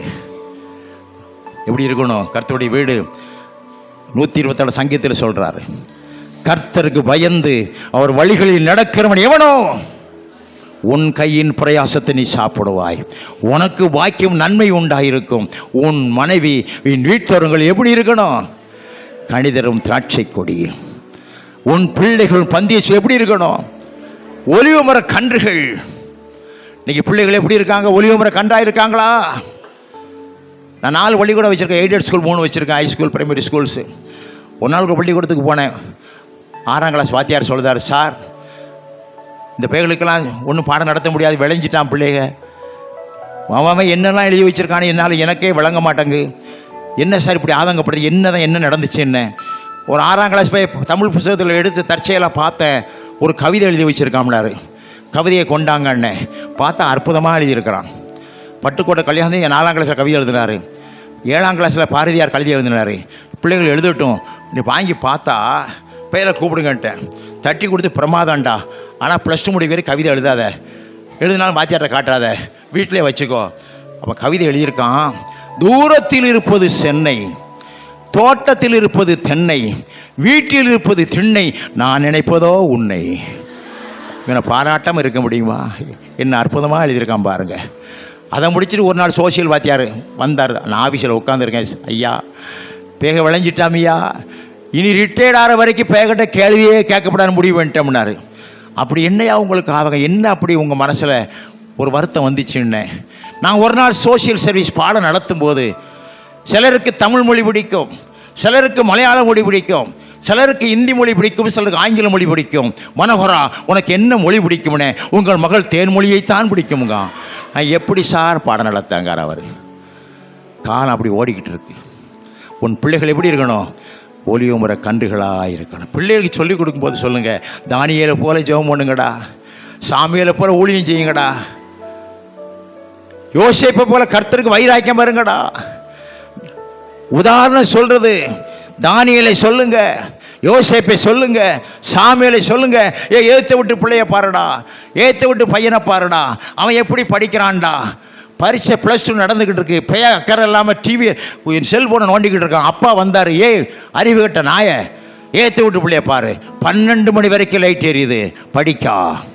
கால் 4 மணிக்கு லைட்டை போடுதா, படிக்கா. நீ என்னடா முழுமாடு? தினம் சொன்னார், காலையிலையும் சாயங்காலம் ஏற்ற விட்டு பிள்ளைய பாரு, ஏற்ற விட்டு பிள்ளைய பாரு. பரீட்சை முடிஞ்சு 2ஐயும் காணும். அந்த ஏற்ற வீட்டுக்காரி வாரா, இங்கே வந்து கேட்க, என் பிள்ளைய பார்த்தீங்களாங்க. இந்த உள்ளிருந்து சமயக்கட்டிலிருந்து இவா புருஷனை பார்க்கா. அன்னைக்கே சொன்ன சும்மா இருந்த வேலை, ஏற்ற விட்டு பிள்ளைய பாரு, ஏற்ற விட்டு பாரு, உசுப்பேற்றி விட்டு இப்போ தேடி போங்க போங்க அப்படிங்க. சொல்றது எதை சொல்லுங்க? நல்லதை சொல்லுங்க, வசனத்தை சொல்லுங்க. என் பிள்ளைகள் எல்லாம் சத்தியத்தை நடக்க கேள்விப்படுகிற சந்தோஷத்தை காட்டிலும். ஆமாங்க, நம்முடைய வீடு எப்படி இருக்கணும்? நல்ல அற்புதமான வீடா, ஜெப வீடாக இருக்கணும். அல்லேலூயா. தேவனுடைய ராஜ்யத்துக்குரியவர்கள், அடுத்து தேவனுடைய திட்டத்துக்குரியவர்கள். நம்மளாம் யாரு? தேவனுடைய திட்டத்துக்குரியவர்கள். நமக்கு போட்டு ஒரு பிளான் ஆண்டவர் வச்சிருக்காரு. நீ போடுற பிளான் அல்ல, உன் நினைவுகள் என் நினைவுகள் அல்ல, உன் வழிகள் என் வழிகளும் அல்ல. நாம் நினைப்பதற்கு வேண்டுக்கு மேலான ஒரு திட்டம் போட்டிருக்கார். நான் நினைச்ச மந்திரி ஆகணும், எனக்கு எல்லா தகுதியும் இருந்துச்சு. எம்ஜிஆருக்கு நான் மீன் குழம்பு விரால் மீன் பிடிக்கும், குற்றாலத்துக்கு வந்தால் நான் தான் பழுமாறுவேன். அப்போல்லாம் எங்களுக்கு அவ்வளோ செல்வாக்கு இருந்துச்சு. பொரிச்ச மீன் நான் தான் பொரித்து கொண்டு போவேன். 20 கிலோ மீன் கருப்புசாப்பாண்டிய மாவட்டத்தில் சொல்வார், வைக்கல் சார் 10 கிலோ குழம்பு வைக்கணும், 10 கிலோ பொரிக்கணும் தலைவருக்கு அப்படின்னாரு. ஏன் தலைவருக்கு 20 கிலோ சாப்பிட வரான்னு? இல்லை, அவர்கிட்ட நல்ல ஒரு பண்பு, எந்த முதலமைச்சருக்கு இல்லாத பண்பு. அவர் என்ன சாப்பிட்றாரோ அவர் பியூன் வரைக்கும் அதை தான் சாப்பிடணும். அன்றைக்கி போலீஸ் காவலுக்கு வர அதை தான் சாப்பிடணும். அப்படி ஒரு நல்ல ஒரு பண்புள்ள ஒரு தலைவர் எம்ஜிஆர். அதனால் எல்லாரும் இருந்தால் தான் அவர் சாப்பிட மாட்டார். கர்த்தருக்கு ஸ்தோத்திரம். அப்போது ஆண்டவர் ஒரு திட்டம் போட்டிருக்கார். நான் நினச்ச மந்திரி ஆயிடுவோம், எல்லா தகுதியும் 2 மாட்டி எம்பிடி கொடுக்குறாரு. ஜனதாவுக்கு கல்யாணிச்சு போன நான் ஒரு 4-5 எம்எல்ஏ கொண்டு போய் எம்ஜிஆர் காலில் விழுந்துட்டு எதிர்க்கவே மாட்டேன். அவர் வீடு எம்ஜிஆர் தோட்டத்தில் வீட்டில். அப்போ சொன்னார், எழுந்திரிடான்னு அடித்தார். எந்திரிச்சேன். சொன்னார், ஐயா ஒன்றும் இல்லையா, இருக்கட்டும் சோத்திரம், எலெக்ஷன் முடிஞ்சு வாடான்னாரு. வாடான்னு சொல்லுவார். நீ எலெக்ஷன் முடிஞ்சு வாடா, நீ நினைக்க மாதிரி பதவி தரமுன்னாரு. எலெக்ஷன் முடிஞ்சு எனக்கு காத்திருந்தது கையில் காப்பு. ரெட்டை கொலவழிக்கலை குற்றவாளியாக டப்புன்னு சேர்த்து விட்டான். ஏன்னா ஆண்டவர் அனுமதிச்சார். நீ நினைக்கிறியா எம்எல்ஏ ஆயிடுவியோ, எம்பி ஆயிரும், மந்திரி ஆயிடுவியோ? நான் உனக்கு வேற திட்டம் வச்சிருக்கேன். என்னுடைய வேத புஸ்தகத்தை கையில் எடுத்து அந்த வேதத்தை சுமக்கிற கழுதையாக நீ எவருமே தவிர நீ மந்திரியாக முடியாது, எம்எல்ஏ ஆக முடியாது, எம்பி ஆக முடியாது. என்னை கொலை வழக்கில் மாட்டி வெளியே கொண்டு வந்தார். உன் நினைவுகள் அவன் நினைவுகள் அல்ல. நீங்கள் நினைக்கலாம் பிள்ளை அப்படி ஆக்கிருப்பியா. ஆண்டவர் திட்டம் வச்சிருக்கார். ஆனால் ஒப்பு கொடுங்க. ஆண்டவரே, பரலோகத்தில் என்ன சித்தம் வைத்திருக்கிறார் என் பிள்ளையை குறித்து, அந்த சித்தத்தை நிறைவேற்றுங்க. என் மகளுக்கு ஒரு ஐபிஎஸ் ஆஃபீஸர் பொண்ணு மாப்பிள்ளை பார்த்தேன். எங்கள் அக்கா மாப்பிள்ளை டிஜிபியாக இருந்தார். ஒரு ஐபிஎஸ் ஆஃபீஸர், அப்புறம் கமிஷனர் ஆகிட்டார், பெரிய பதவியில் இன்றைக்கு இருக்கிறார். மலேசியாவிலேருந்து ஒரு பாஸ்டர் வந்திருந்தார். நாங்கள் பொண்ணு பார்த்தோம், மாப்பிள்ளை பார்த்தோம். முடிகிற ஸ்டேஜில் அந்த பாஸ்டர் ஜெபம் பண்ணார், இந்த மாப்பிள்ளையே கட்ட மாட்டா, இவன் அமெரிக்கா போகிறா, ஊழியத்துக்கு போவாங்க, அங்கே தான் கல்யாணம் பண்ணுவான், அங்கே தான் இருப்பானார். இன்றைக்கி அந்த எனக்கு ஷாக் ஆகி போயிட்டு என் மனைவி சொன்னாங்க, என்ன பாஸ்டர் பேசியெல்லாம் முடிச்சிட்டோம், நிச்சயம் தான் பண்ணணும். அவர் சொன்ன நோ அப்படின்ட்டார். இவர் கல்யாணமே இவ்வளோ பண்ண மாட்டா, இவர் அமெரிக்காவில் இருக்க போகிறா. அதுதான் நடந்துச்சு. அல்லேலூயா. தேவனுடைய திட்டம் தான் சொல்லணும். ஆண்டவரே, உம்முடைய திட்டம் என் வாழ்க்கையிலே நிறைவேறட்டும், என் பிள்ளை வாழ்க்கை நிறைவேறட்டும். நாம் தேவனுடைய திட்டத்துக்குரியவர்கள். யாக்கோபை குறித்து தேவன் பெரிய திட்டம் போட்டிருந்தார். 12 கோத்திரம் அவன் வாயில முடியாம வருது. 12 கோத்திரத்துக்கு கோத்திர பிதாவாக இருக்கிறான். ஆபிரகாமின் தேவனும் ஈசாக்கின் தேவனும் ஏசாவின் தேவன் அல்ல, யாக்கோபின் தேவன் என்ற உயர்ந்த ஒரு ஸ்தானத்தை ஆண்டவர் வைத்திருந்தார். ஒரு உயர்ந்த நோக்கம் வச்சிருக்கார். நாம் தேவனுடைய திட்டத்துக்குரியவர்கள்.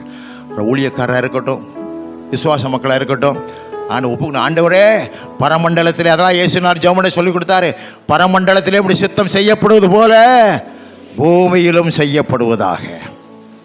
Let your will be done in my ministry, in my life. உங்களுடைய சித்தம் என் வாழ்க்கை நிறைவேறட்டு ஒப்பு கொடுங்க. ஆண்டவர் நேர்த்தியாய் செய்வார். அவர் உனக்கு முன்பாக சென்று கோணலாவை செவையாக்குவார். ஆமேன். தேவனுடைய திட்டத்துக்குரியவர்கள். ஒப்பு கொடுத்துருங்க. ஆண்டவரே, உங்களுடைய சித்தம் நிறைவேறட்டாப்பா, உங்களுடைய நோக்கம் நிறைவேறட்டும். ஆண்டவரே, கர்த்தருடைய திட்டத்துக்குரியவர்கள். நீங்கள் போட்ட திட்டம் ஒன்று செல்லாது, அவர் போட்ட திட்டம் நிறைவேறும். நாம் தேவனுடைய திட்டத்துக்குரியவர்கள். 3வது, தேவனுடைய பாதுகாப்பிற்குரியவர்கள். 125 சங்கீதம் 2 வசனம் வாசிங்க மகளே. 125:2. 125:2.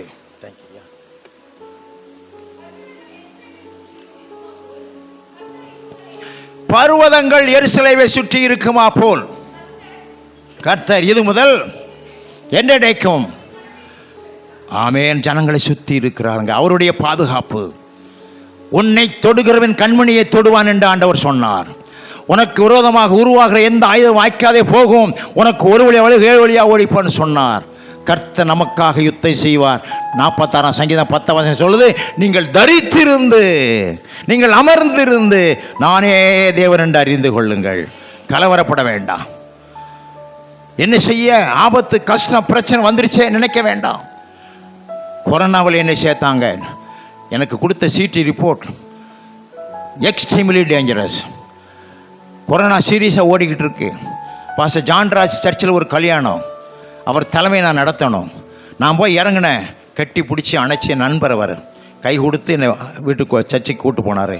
ஆஃபீஸில் போய் வடை டீயெல்லாம் வாங்கி கொடுத்து அப்படியே கட்டி அணைச்சி கொண்டு வந்து மேடையில் அவர் 10 நிமிஷம் என்னை பற்றி பேசி அந்த மைக்கை என் கையில் கொடுத்தாரு.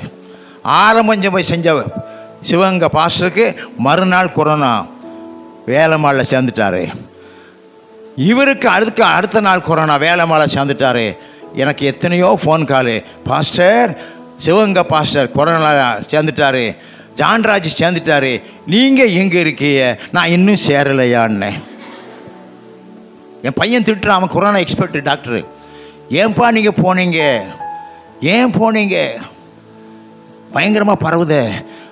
அப்போ தான் 2 நாள் கழித்து ஆரம்பிச்சிட்டு பையன் சொன்னால் உடனே போய் சிடி ஸ்கேன் எடுங்கன்னா எக்ஸ்ட்ரீம்லி டேஞ்சரஸ். அருமையான தேவனுடைய பிள்ளைகளே, எத்தனையோ அப்போல்லாம் கையில் கொடுக்க மாட்டான், பாடியை ஓலைப்பாயில் சுற்றி கார்பரேஷனுக்கு அனுப்பிடுவான். பிசாசு சொன்னா நீ செத்து போவோம், பதம் முடிஞ்சுதுவான், ஊழியம் முடிஞ்சுதுன்னா நான் சொன்னேன், நான் சாவாமல் பிழைத்திருந்து கர்த்தருடைய செயல்களை விவரிப்பேன். கர்த்தருடைய ஆவி எங்கே உண்டோ விடுதலை உண்டு, சத்தியத்தை சத்தியம் விடுதலையாக்கும் சொல்லிக்கிட்டே போனேன். பக்கத்தில் வந்து ஓன்னு பேசிக்கிட்டு இருப்பான், அழுவான். நெட்ஸை கூட்டிக்க, என்ன பிள்ளைண்ணே? அப்பா சாக போகிறான். 10 நிமிஷத்தில் சத்தமாக உதஞ்சிரும். 10 சேர்ந்தால் 5 போயிடும். இந்த பிள்ளைகளாம் வந்து பார்க்கும். ஒரு பிள்ளை தாத்தாங்கும், ஒரு பிள்ளை அப்பாங்கும். தாத்தாங்க, தாத்தா மூச்சு வருதாம்பா, வரல வேமா அப்படிம்பேன். அடுத்த பிள்ளை வருவா, அப்பா ஒன்றுமா வரலம்பா, வராது எனக்கு போ. அப்போ சொன்ன, வந்துச்சுன்னா இந்த பட்டனை அமுக்குங்க, இது அமுக்குனா எங்களுக்கு சத்தம் கேட்கும், நாங்கள் ஓடி வந்து இந்த மாஸ்கை மூக்கில் அமுக்கிறோம்னா, நான் பட்டனை அமுக்க வேண்டாம், நீ எனக்கு அமுக்கவும் வேண்டாம். உயிரோடு ஆண்டவர் கொண்டு வந்தார். ஏன்னா என் ஊழியன்னு முடியலை. தாவீது அவருடைய சித்தத்தின்படி ஊழியம் செய்த பிறகு அவன் மரித்து தன் பிதாக்களோட சேர்க்கப்பட்டான். உன்னு ஊழியம் இருக்கு, அதுக்கு தான் ஜீவனை கொடுத்தார். அப்போ தான் ஆண்டவர் பேசினார், சவாலே சமாளி கர்த்தர் நோடுக்கு நான் புஸ்தகம் எழுதினேன். அற்புதமான ஒரு புஸ்தகம். நீ ஆண்டவருடைய பாதுகாப்பில் இருக்கிறாய். 2 ராஜாக்களின் புஸ்தகம் 6ஆம் அதிகாரம் 16ஆம் வசனம் 17 சீக்கிரம் வாசிங்க. 2 ராஜாக்கள் 6ஆம் அதிகாரம். அவன் பயப்படாதே, அவர்களோடு இருக்கிறவளை காட்டிலும் நம்மோடு இருக்க அதிகம். எலிசா தீர்க்கதரிசி சீரிய இராணுவம் சுத்திருச்சு மலையில். காலையில் வேலைக்காரன் எந்திரிக்க, ஐயோ சோழி முடிஞ்சுது. இன்னைக்கு ஆண்டுடைய பிள்ளைகள் வாயில் நான் சொல்கிறேன் உங்களுக்கு, ஐயோங்க வார்த்தை வரவே கூடாது. ஐயோங்கிறது பிசாசுடைய வார்த்தை. ஐயோக்கு பேர் அல்லேலியா சொல்லிட்டு போங்க, அது தேவனுடைய வார்த்தை. திடீர்னு எல்லாம் பார்த்து ஐயோ அப்படின்றோம், அது பிசாசுடைய வார்த்தை. ஐயோ சொல்லு, அல்லேலூயா சொல்லு, நல்லதுக்கு சொல்லு, தீமைக்கு சொல்லு. அந்த அல்லேலூயா உன் தீமையை நன்மையாய் மாற்றும், உன் தோல்வியை வெற்றியாய் மாற்றும், உன் சாபத்தை ஆசீர்வாதம் மாற்றும். அது வெற்றி உள்ள வார்த்தை அல்லேலூயா. ஐயோ அதமானமே, எதிரி வந்துட்டாங்களே, சீரியா சுத்திருச்சே, ஜாக்கிர அப்படி எந்திரிச்சுன்னா, பைத்தியக்கார பேர சும்மா இருடா, ஒன்று சத்தக்கத்தை போடாதாடா, பாருங்க எனக்கு பயமா இருக்கு, கொலை நடுங்குதுன்னு இருப்பான். உடனே சொன்னான், அவர்களோடு இருப்பவர்களை காட்டில் நம்மோடு இருக்கிறவர்கள். அடுத்து என்ன சொன்ன வசனம்? அடுத்த வசனம், விண்ணப்பம் பண்ணி கர்த்தாவே இவன் பார்க்கும்படி கண்களை திறந்து அழுங்க. ஆண்டவரே, கண்ணை திறந்து பார்த்தா மலை முழுசும் அக்கினி ரதம், அக்கினி குதிரை அப்படியே சுற்றி இருக்கு. உன் சத்துருக்கள் உன்னை ஒரு வழியிலே துரத்த வரலாம், ஆண்டவர் 7 வழியிலே துரத்துவதற்கு தன் தூதர்களோடு உனக்கு காவல் வைத்திருக்கிறார். அல்லேலூயா. நீ ஆண்டோடைய பாதுகாப்புக்குரியவர். ஆண்டோடைய பாதுகாப்பு உனக்கு இருக்கு. உனக்கு விரோதமாக ஆயுதங்கள் உருவாகும், அது வாய்க்காது. யோசபாத் ராஜாவுக்கு 3 ராஜாக்கள் வந்தான். அவர்கள் பாடி துதி செய்ய தொடங்கின போது பரலோகம் கிரியை செய்தது. வந்த 3 பேர்களும் ஒருத்தனுக்கு ஒருத்தன் அடித்து, ஒருத்தன் கூட தப்பல, 50 பேரும் விழ கிடக்கான். ஆண்டவர் செய்வார். யுத்தம் வருதா, சோதனை வருதா, கஷ்டம் வருதா, பிரச்சனை வருதா, நீ ஒன்று நம்ம யுத்தம் முழங்கால் யுத்தம், பாதத்தில் உட்காரு. அதனால தான் ஆண்டவர் சொன்னார், தேவையானது ஒன்றே.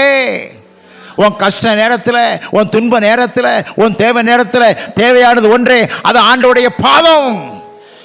எல்லாம் பக்தன் அழகா பாடினான், பாதம் ஒன்றே வேண்டும், இந்த பாரில் எனக்கு வேறேதும் வேண்டாம், பாதம் ஒன்றே வேண்டும். போதுங்க, பாதம் போதும். பாதத்தில் அமர்ந்துவார். அவர் பாதத்தில் அமர்ந்து பாருங்க. கஷ்ட நேரம், துன்ப நேரம் எதுவாக இருக்கட்டும், பாதத்தில் அமர்ந்தா என்ன துன்பம் வந்தாலும் பனி போல, மலை போல வருவது பனி போல விலகிவிடும். அவருடைய சித்தம் இல்லாமல் ஒரு முடி கூட கிளவிடாது. அவருடைய பாதுகாப்பிற்குரியவர்கள், அவருடைய திட்டத்துக்குரியவர்கள். 4வது அவருடைய ஆசீர்வாதத்துக்குரியவர்கள். கலாத்தியர் 3:13 சொல்லுது, மரத்திலே தூக்கப்பட்ட எவனும் சபிக்க சொல்லியிருக்கிறபடி கிறிஸ்து நமக்காக சாபமாகி நியாயப்பிரமாண சாபத்தினின்று நம்மை நீங்களாக்கி மீட்டு கொண்டார். உபாகமம் 23ஆம் அதிகாரம் 5ஆம் வசனம் வாசிங்க. உபாகமம் 23:5. உன் தேவனாகிய கர்த்தர் வேலையாமுக்கு செவி கொடுக்க சித்தமில்லாமல் உன் தேவனாகிய கர்த்தர் அன்பு கூர்ந்தபடியினால் 4 தடவை உன் தேவனாகிய கர்த்தர், உன் தேவனாகிய கர்த்தர், அந்த உன் தேவனாகிய கர்த்தர் அந்த சாபத்தை என்ன செஞ்சிட்டாரு? ஆசீர்வாதமாய் மாற்றிட்டார். என்றைக்கு ஆண்டவராய் இயேசு கிறிஸ்து கல்வாரி சிலுவையிலே நமக்காக மரித்தாரோ, ஆதாம் மூலமாக வந்த சாபத்தை ஆசீர்வாதமாக மாற்றிவிட்டார். திருமந்திரம் சொல்லுது, முத்தி முதற்கொடிக்கு மோக கொடி படர, தத்தி வலுத்ததுன்னு கத்தியினால் மோக கொடி இறக்க முக்தி பழம் வழுக்கும்னு சொல்லிட்டான் திருமந்திரத்தில். முதற்கொடி ஆதாம். அந்த முதற்கொடி ஆதாமுல பாவம் வந்ததுனால அந்த பாவத்தை போக்க ஆண்டவராய் இயேசு சிலுவையிலே மரித்ததுனால முக்தி பழம்னா முக்தியோட ரட்சிப்பு வரும். ரட்சிப்பை ஆண்டவர் நமக்கு தந்தார். பயப்படாதீங்க. நமக்காக அவர் ஜீவனை கொடுத்த ஆண்டவர், நமக்காக விடுதலையை சிலுவையிலே கொடுத்த ஆண்டவர், நமக்காக வெற்றியை கொடுத்த ஆண்டவர். இஸ்ரவேலை ஆசீர்வதிப்பதே தேவனுக்கு பிரியமாயிருக்குங்க. அதுதான் அவருக்கு பிரியம். நீ அதுக்கு பாத்திரவானாய் நம்ம நடந்து கொள்ளணும். அவர் நம்மை ஆசீர்வதி பாத்திரவா நடந்து கொள்ளுகின்ற போது, அருமையான தேவனுடைய பிள்ளைகளே, உன் ஆத்துமா வாழ்வது போல நீ எல்லாவற்றிலும் வாழ்ந்து எப்படி இருக்கணும்? சுகமாக இருக்க. அதுதான் தெய்வ சித்தம். யாக்கோபு சொப்பனம் கண்டான். சிலர் வாழ்க்கையில் சொப்பனம் காண்பாங்க. இவன் நல்ல சொப்பனம் காணுதானா தீய சொப்பனம் காணுதானான்னு தூங்கும்போது முகத்தை லைட்டை போட்டு பார்த்தா தெரிஞ்சிடும். நல்ல சொப்பனம் கண்டாம்னா அப்படி சிரிச்சுக்கிட்டே இருப்பான், தூக்கத்திலே சிரிப்பான். சில இடத்துல பார்த்துருக்கேன், என் கூட ஹாஸ்டலில் படுக்கும்போது சில பேர் தூக்கத்தில் சிரிப்பான். இல்லை என்ன சிரிக்கலைன்னா சிரிச்சனோ நான் எப்போ சிரித்தேன்பான். அவன் கனவு கண்டிருப்பான். இந்த கெட்ட கனவு கண்டவன் பேமொழி முழிப்பான். அப்படியே மொழி வந்த பேமொழின்னா எப்படி வந்துச்சு தெரியுமா? பேமொழி அப்படின்னா ஃபேமிலி மேன். ஃபேமிலி மேன் எப்படி வந்துச்சு? கல்யாணம் பண்ண பிறகு மனைவி பிள்ளையை பள்ளிக்கூடத்தில் சேர்க்கணும், ரேஷன் கடைக்கு போகணும், வீட்டுக்கு வேண்டிய மஞ்சள் மசாலா வாங்கி போடணும், பொண்டாட்டிக்கு பதில் சொல்லணும். அப்போ என்ன செய்வானா? மொழி முழிப்பான். அந்த மொழி முழிக்கிறதுனால ஃபேமிலி மேன் வந்துருச்சான். ஒரு அழகான ஒரு பிள்ளை சொல்லுது இப்படி. நீங்கள் யார் எத்தனை பேர் மொழி முடிக்கவே தெரியலை. நம்ம ராஜ மொழி முடிக்கணுங்க. நம்ம யார்? ஆண்டவருடைய பிள்ளைகள். பாரதியார் சொன்னால் தமிழன் என்று சொல்லடா, தமிழ் நிமிர்ந்து நில்லடான்னா. நம்ம ஆண்டவருடைய பிள்ளைகள், தேவனுடைய பிள்ளைகள், ராஜாவுடைய பிள்ளைகள், அவருடைய நாமத்தின் விசுவாசம் உள்ளவை அவரை ஏற்று எத்தனை பேர்களோ அத்தனை பேர்களும் அந்த ராஜாவுடைய பிள்ளைகள். நம்ம எப்படி நடக்கணும்? கம்பீரமாக நடக்கணுங்க. பெருமையில் நடக்கக்கூடாது. இந்த பெருமையில் பாருங்கள், இந்த எருமை மாடு பார்த்தீங்கன்னா அப்படியே தான் போகும். சனாதி வந்தாலும் சரி, அது பாட்டுக்கு ரோட்டை விட்டு லெஃப்ட் ரைட்டு விலகாது, அப்படி கம்பீரமாக போகும். என்ன ஹார்ன் அடித்தாலும் அது வாழையை பாரியா, என் வேலை யார் ரோட்டெலாம் போய்கிட்டு இருக்காங்க. ஒரு சம்பவம் நமக்கு ஊழியக்காரர் கொடுத்து ஒரு கதை சொல்கிறது உண்டு. இந்தோனேஷியாவில் ஜனாதிபதி மாளிகைக்கு முன்பாக ஒரு எருவு மாடு படுத்துக்கிட்டு எந்திரிக்க மாட்டேன்ருச்சான். 9 மணிக்கு ஜனாதிபதி வெளியே வரணும். எருவு மாடை எப்படியாவது அடிக்கப்படாது, துன்புறுத்தப்படாது, அதை எழுந்து அப்புறப்படுத்திடணும். என்னெல்லாமோ முயற்சி ஒன்று தான். போலீஸ்காரன் மிலிட்ரிக்காரன் ஒன்றும் நடக்கலை, அது பாட்டுக்கு படுத்து கிடக்கு. வந்து பாருங்கன்ட்டு சவால் விட்டுருச்சு. உடனே அந்த செக்ரட்டரி வந்து மைக்கில் ஒரு அறிவிப்பு கொடுத்தாரு. இந்த எருவ மாட்டை சிரிக்க வைக்க வேண்டும், அழ வைக்க வேண்டும், எழுந்து ஓட வைக்க வேண்டும். அப்படி செய்கிறவர்களுக்கு $1000 பரிசுன்ட்டார். ஏற்கனவே எப்படி ஜனாதிபதி வரப்போகிறாரு, எருவ மாடை எப்படி துரத்த போகிற கூட்டம் கூடிருச்சு வேடிக்கை பார்க்க. இந்த அறிவிப்பை கேட்ட உடனே அவன் ஓடியாரான். பயில் வாங்க வாரான், மிலிட்ரிக்காரன் வாரான், பெரிய பெரிய ஜாம்பாலாம் வந்து அடிக்கப்படாது, துன்புறுத்தப்படாது, சிரிக்க வைக்கணும், அழ வைக்கணும், ஓட வைக்கணும். அவன் பார்த்தா ஒன்றும் நடக்கலை, வந்து பாருன்ட்டு. கடைசியாக நம்ம ஆள் ஒருத்தன் சோழனா பையன் தோளில் போட்டுக்கிட்டு, இப்போலாம் எனக்கு சந்தோஷம், நம்ம ஆண்டுடைய ஊழியக்காரங்க நல்லா காரில் வரீங்க, பைக்கில் வரீங்க, ஆசீர்வாதமாக இருக்குது. அன்னைக்கு ஒரு சோழநாள் பையன் கையில் போட்டுட்டு, ஒரு கிழிஞ்ச கோட்டை போட்டுக்கிட்டு, ஒரு தேஞ்சு போன சப்பலை போட்டுக்கிட்டு இந்த சரட்டுன்னு நடந்து வருவாங்க பாருங்கள். பாவமாக இருக்கும். கேட்டால் சொல்லுவாங்க, நாங்கள் ஒரு ஏழை ஊழியக்காரன். இப்போ ஏழை ஊழியக்காரங்க உலகத்தில் உயர்ந்த வேலை தேவனுடைய ஊழியக்கார வேலை தாங்க. தேவன் கனமனவருங்க ஊழியக்காரங்க. அப்போ ஒரு ஆள் வராரு, எல்லாம் வேடிக்கை பார்க்குறேன். என்னடா பைத்தியக்கார மாதிரி ஒருத்தன் வாரான், ஜிப்பாக போட்டுக்கிட்டு, கையில் சோழநாள் பைய போட்டுக்கிட்டு, இவன் என்ன செய்ய போகிறான்னு பார்க்குறாங்க. என்னத்தையோ காதில் போய் பேசினா சிரிச்சு தான். எருவு மாடு எப்படி சிரிக்கும் பாஸ்டர்னு கேட்கப்படாது. ஒரு பழமொழி சொல்லுவாங்க, கேட்கவன் கேன பையனா எருவு மாடு ஏரோப்ளேன் ஓட்டுமா? அதுக்காக பாஸ்டர் நாங்கன்னா கிணப்பிலான்னு கேட்டுறாதீங்க, ஒரு பழமொழியை நான் சொல்கிறேன். அடுத்து எப்படி அள வைக்க போகிறான்னு பார்த்தா காதில் போய் ஏதோ சொன்னால் அழுகுதான். இது என்னடா ஆச்சரியமாக போச்சு, என்ன மந்திரம் வச்சுருக்கான் போலுக்கு, சிரிக்கி அழுகுது. சரி எப்படி தான் ஓட வைக்கான் பார்ப்போம். காதில் போய் ஏதோ சொன்னான், அத்து பிடுங்கி துண்டக்கான துணி ஓடி பறந்துருச்சு. எல்லாம் கைதட்டி மேடையில் கூப்பிட்டு $1000 பரிசு. அதுக்கு முந்தி நீ ரகசியத்தை சொல்லுப்பா, எப்படி சிரிக்க வச்ச, எப்படி அழ வச்ச, எப்படி ஓட வச்ச. அவன் சொன்னானா, வேற ஒன்றும் சொல்லலையா, நான் இந்தியாவிலேருந்து வந்திருக்கிற ஏழை ஊழியக்காரம்னு. அது என்னை பார்த்து கேளலமாக சிரிக்கி, நீ எல்லாம் ஊழியம் செஞ்சு என்னத்தை செய்ய போகிறப்பா, பிழைப்புக்கு வழி பாருங்க. சரி எப்படி அழ வச்ச, எங்கள் ஸ்தாபனத்தில் கொடுத்த சப்போர்ட்டு மாதம் $500, 3 பிள்ளை குட்டிட்டு பட்டியும் பசியுமாக கிடக்கணும்னு அழுதுருச்சான். எப்படி ஓட வச்ச, அதை பார்த்து கேட்டிருக்கான். நீயும் இந்த ஊழியத்துக்கு வந்துடுதியான்னு எடுத்தது பாரு ஓட்டம். நீ படுத பாட நான் படணுமாப்பா, நான் நிம்மதியாக போகிறேன்னு ஓடி போச்சான். அப்படி இல்லைங்க, சந்தோஷமாக இருக்கு எங்களுக்கு. என்னைக்காவது பாஸ் ஆனதுக்கு தம்பி சின்னப்பராஜ் வருத்தப்பட்டிருக்கீங்களா ஐயா, வருத்தப்பட்டிருக்கீங்களா? எத்தனையோ மேடைகளில் பேசியிருக்கேன், எம்ஜிஆர் பேசுகிற மேடையில் பேசியிருக்கேன். மெட்ராஸில் நான் பேசாத இடமே இல்லை. அண்ணாதிமுக கூட்டத்தில் நான் சட்டக்குழு மாணவருக்கு பேச்சாளர், இலக்கிய கூட்டங்கள், சாலமன் பாப்பிய பட்டிமன்றத்தில் பேசியிருக்கேன். அதெல்லாம் எனக்கு ஒரு குப்பைங்க. இப்போ ஆண்டோடைய வார்த்தையை பேசுகிற பாருங்க, இதில் இருக்க மேன்மை, இருக்க சந்தோஷம் ஒன்றுமில்லை. மேன்மையான வேலை.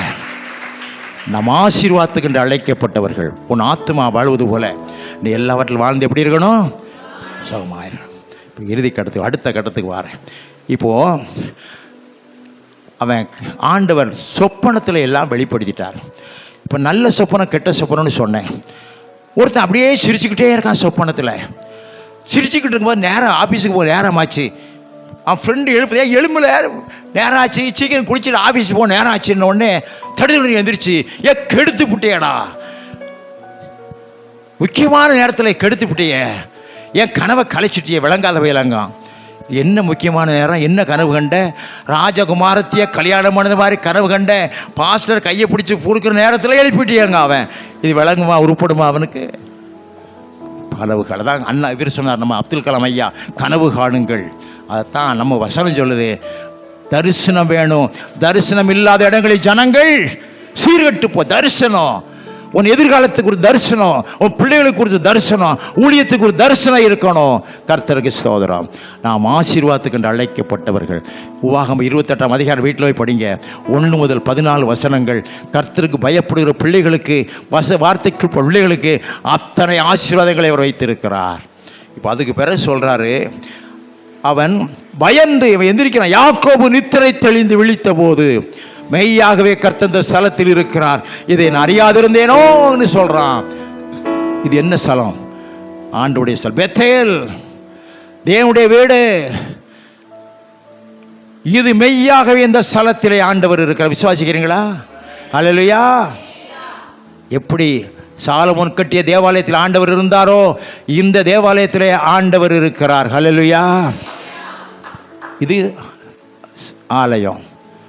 சபை என்பது அழைக்கப்படும், கால்ட் அவுட். நாம தாங்க சபை. இந்த கல்லின் மேல் என் சபையை கட்டுவேன், பாதாளத்தின் வாசல்கள். நம்ம தான் அழைக்கப்படும் சபை. ஆலயத்தை இடிச்சு போடுவான். சாலமோன் கட்டிய ஆலயத்தை பாபிலோன் ராஜா இடிச்சான். ஏரோது புதுப்பித்த ஆலயம், கோரேஸ் கால கட்டப்பட்ட ஆலயத்தை, எஸ்ரா 6:15 கட்டி முடிக்கப்பட்ட ஆலயத்தை மீண்டும் இடிக்கப்பட்டது. 70வது வருஷம் வெஸ்பாசி என்ற ராஜா ரோம சக்கரவர்த்தி இடிச்சு போட்டான். இன்று வரை கட்டப்படலை.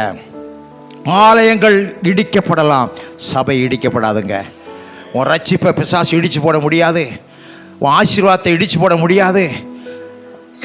உன் அழைப்பை இடிச்சு போட முடியாது. அழைத்தவர் உண்மை உள்ளவர். அழைத்தவர் உண்மை உள்ளவர். மெய்யாகவே இந்த ஸ்தலத்தில் இருக்கிறார். விசுவாசிக்கணும்.